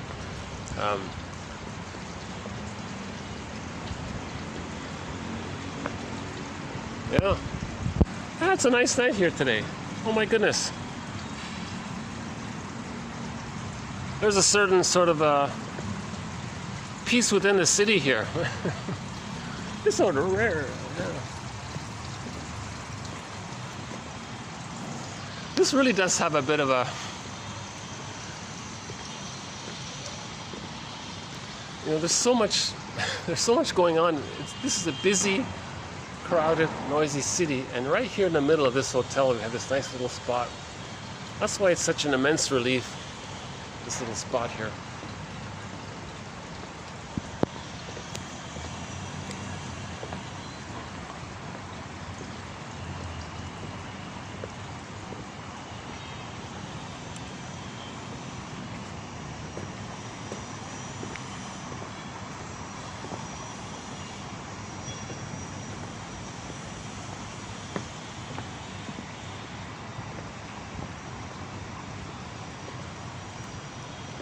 So this is my fourth video here, and nobody asked me to leave, so I appreciate that.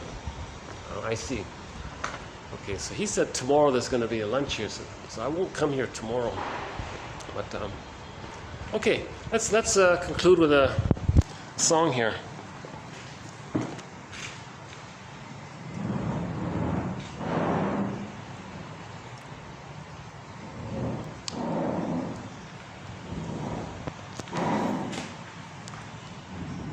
Let's just play a lighthearted song here.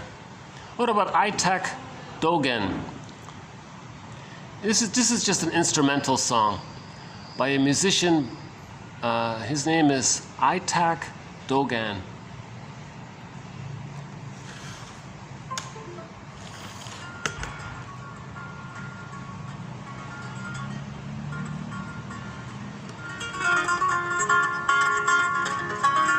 Okay, here we go. Itak Dogen.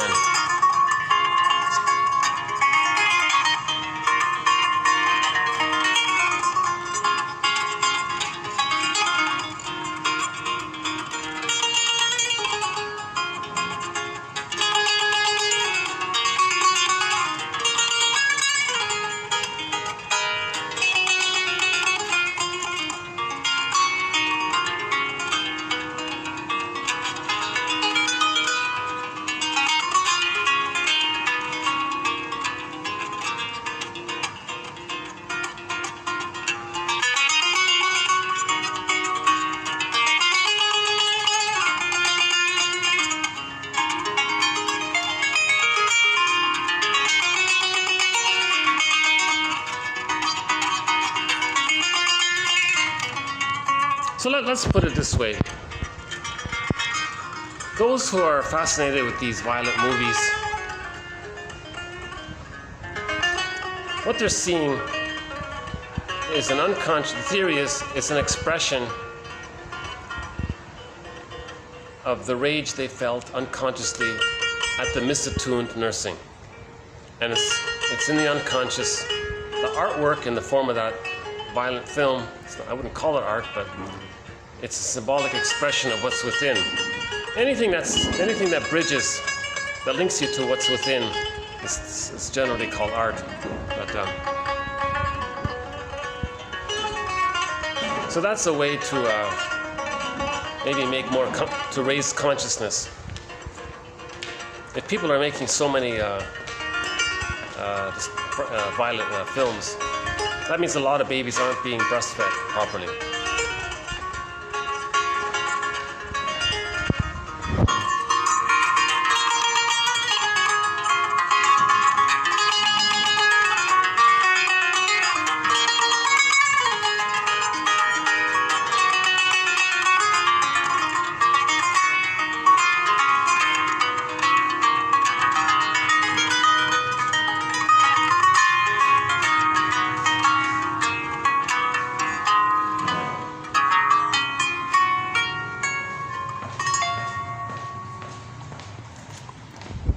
Okay, so thanks very much. This has been TQ23. This has been an emotional video, one of the more emotional ones. TQ23, 73 and 79. We'll add more quotes to our various threads. Our thread on art, we'll pick up on it. It turns out there is a lot of material on the psychoanalysis of art. I didn't really fully realize it. There is a lot of material out there, so we'll keep adding quotes to our thread on the psychoanalysis of art, be it films or paintings or music. And music expresses our feelings for us.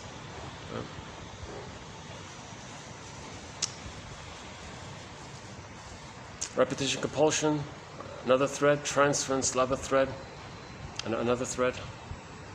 In the last video we did the couples therapy one. And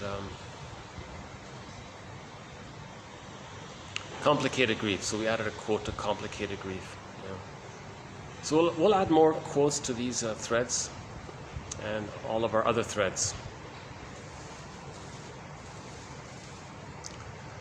Let's see if I can end up this video on a bit of a cheerful, a little bit more on a cheerful note. I knew this video was going to be a little saddish because I felt a little sad reading that Hamilton's book there. I just sort of skimmed it and plucked out some quotes.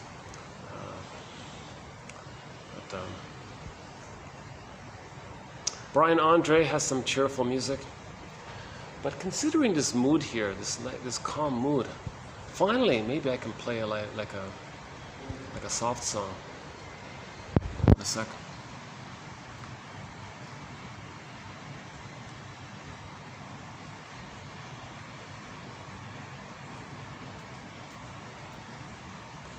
Okay, we haven't played this song in over 2 years. Band called Passion Fruit, song called Do You Remember?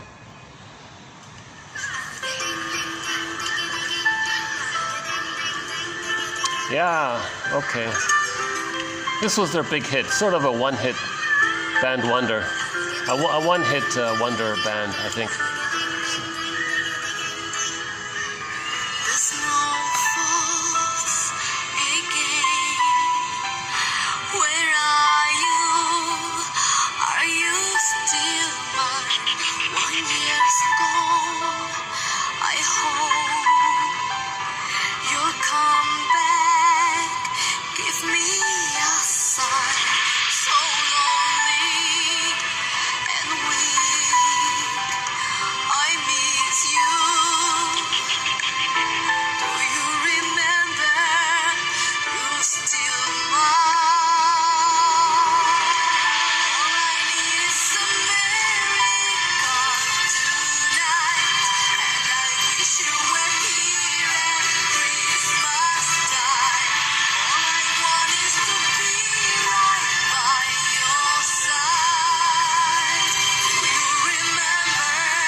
It's hard to tell if this song is related to just missing somebody in general, or is she going through a kind of pathological nostalgia, praying for a miracle that you could be here, not accepting the loss. So she misses somebody, praying for a miracle. Do you remember me? I'm here. Where are you? I miss you. You're still mine. Maybe she's not accepting the loss. I haven't.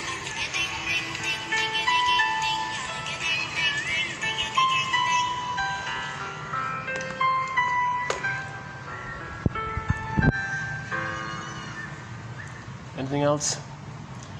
I don't think we've ever played this song. What's this one again? Serenity. Oh yeah, okay.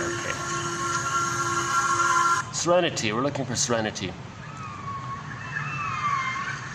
Oh, here's a nice little peaceful song to end up on. A song called Shared Blessings. Shared Blessings.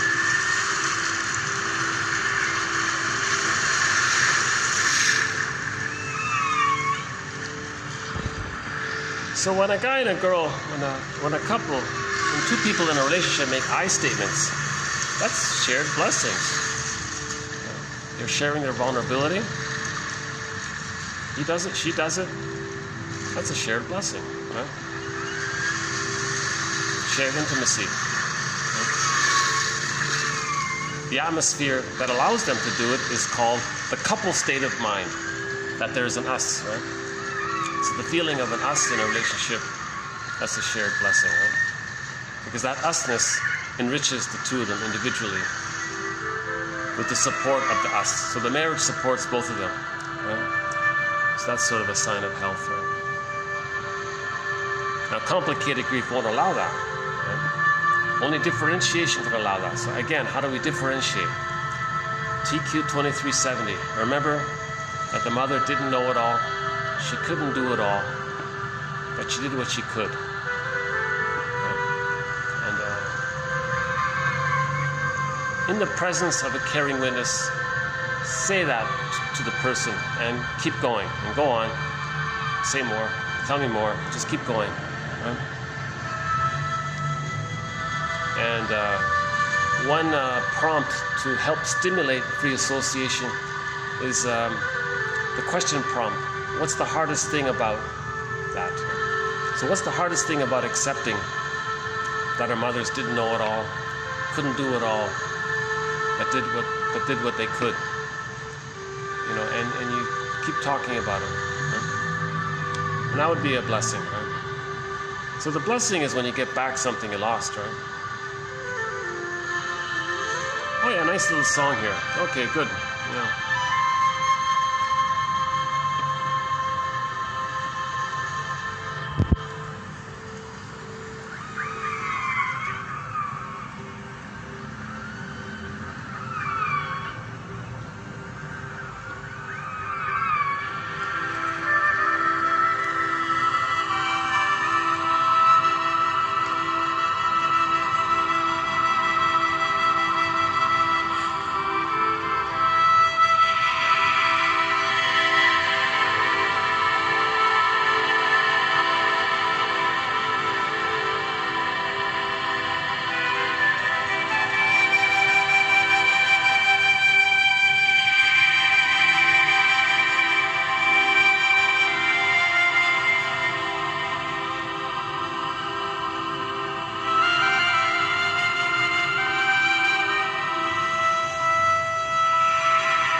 Well, I'm glad to end up on some New Age music. We'll play some more New Age music. We haven't played much New Age music.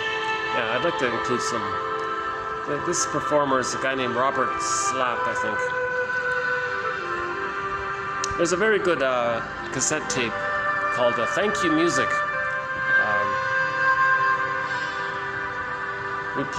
We played his song before called Key West Afternoon. If you look up Key West Afternoon by this performer, is it Robert Slapp or Stephen somebody or something?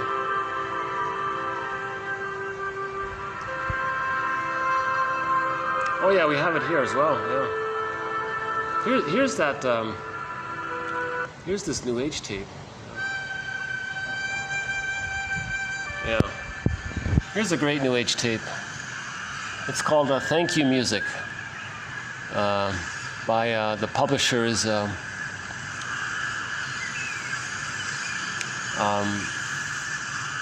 it's a company owned by a guy named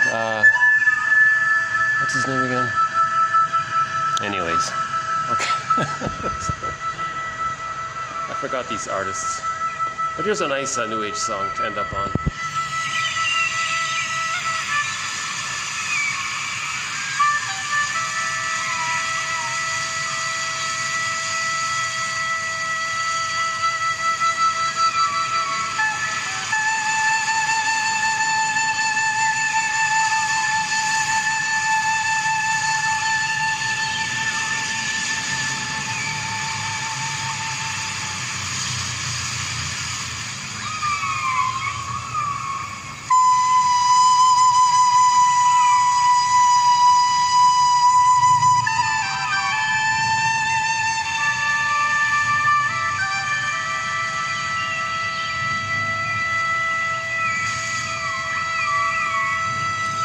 Yes, the emotion, music expresses our emotions. So I was feeling some anxiety about today's quotes. And now this music expresses a calming emotion. And that's what I'd like to have by the end of this video. And so yeah, it works. I feel a little calmer. And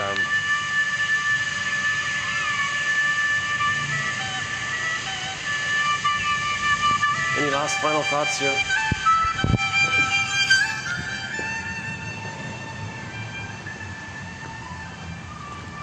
Listen to the falling rain, listen to it fall. And with every drop of rain, you know I love you more.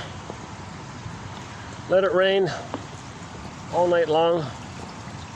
Let my love for you grow strong.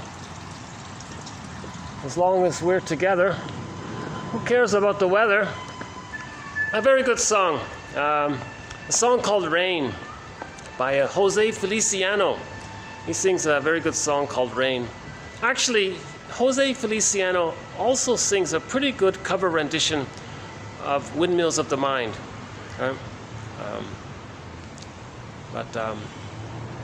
So Windmills of the Mind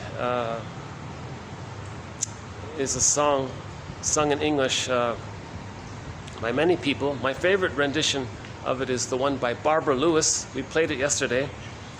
And this project, 1001 Windmills of the Mind, is named after that song, you know. And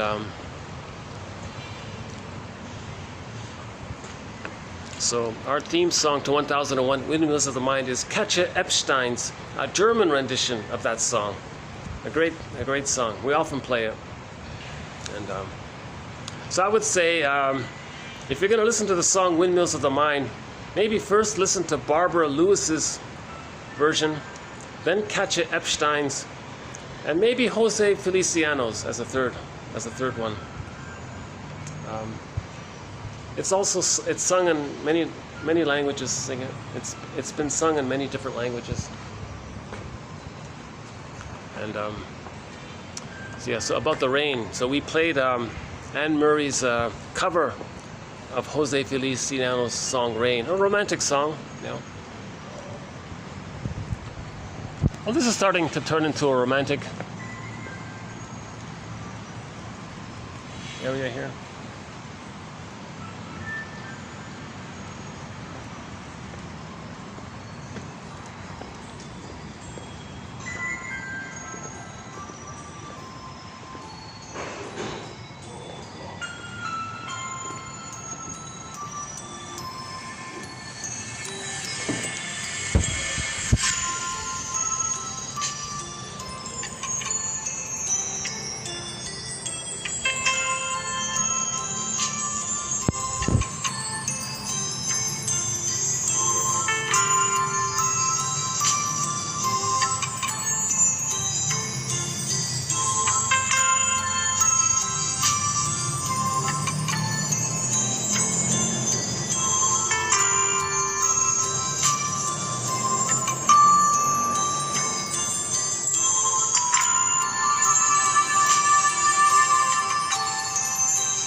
this tape is called Thank You Music. So I'll close by saying thank you to whoever might be watching at the moment. In this moment now, as I'm speaking, it's an imaginary audience, still no viewers, but hopefully, there'll be some viewers. So I want to thank those people.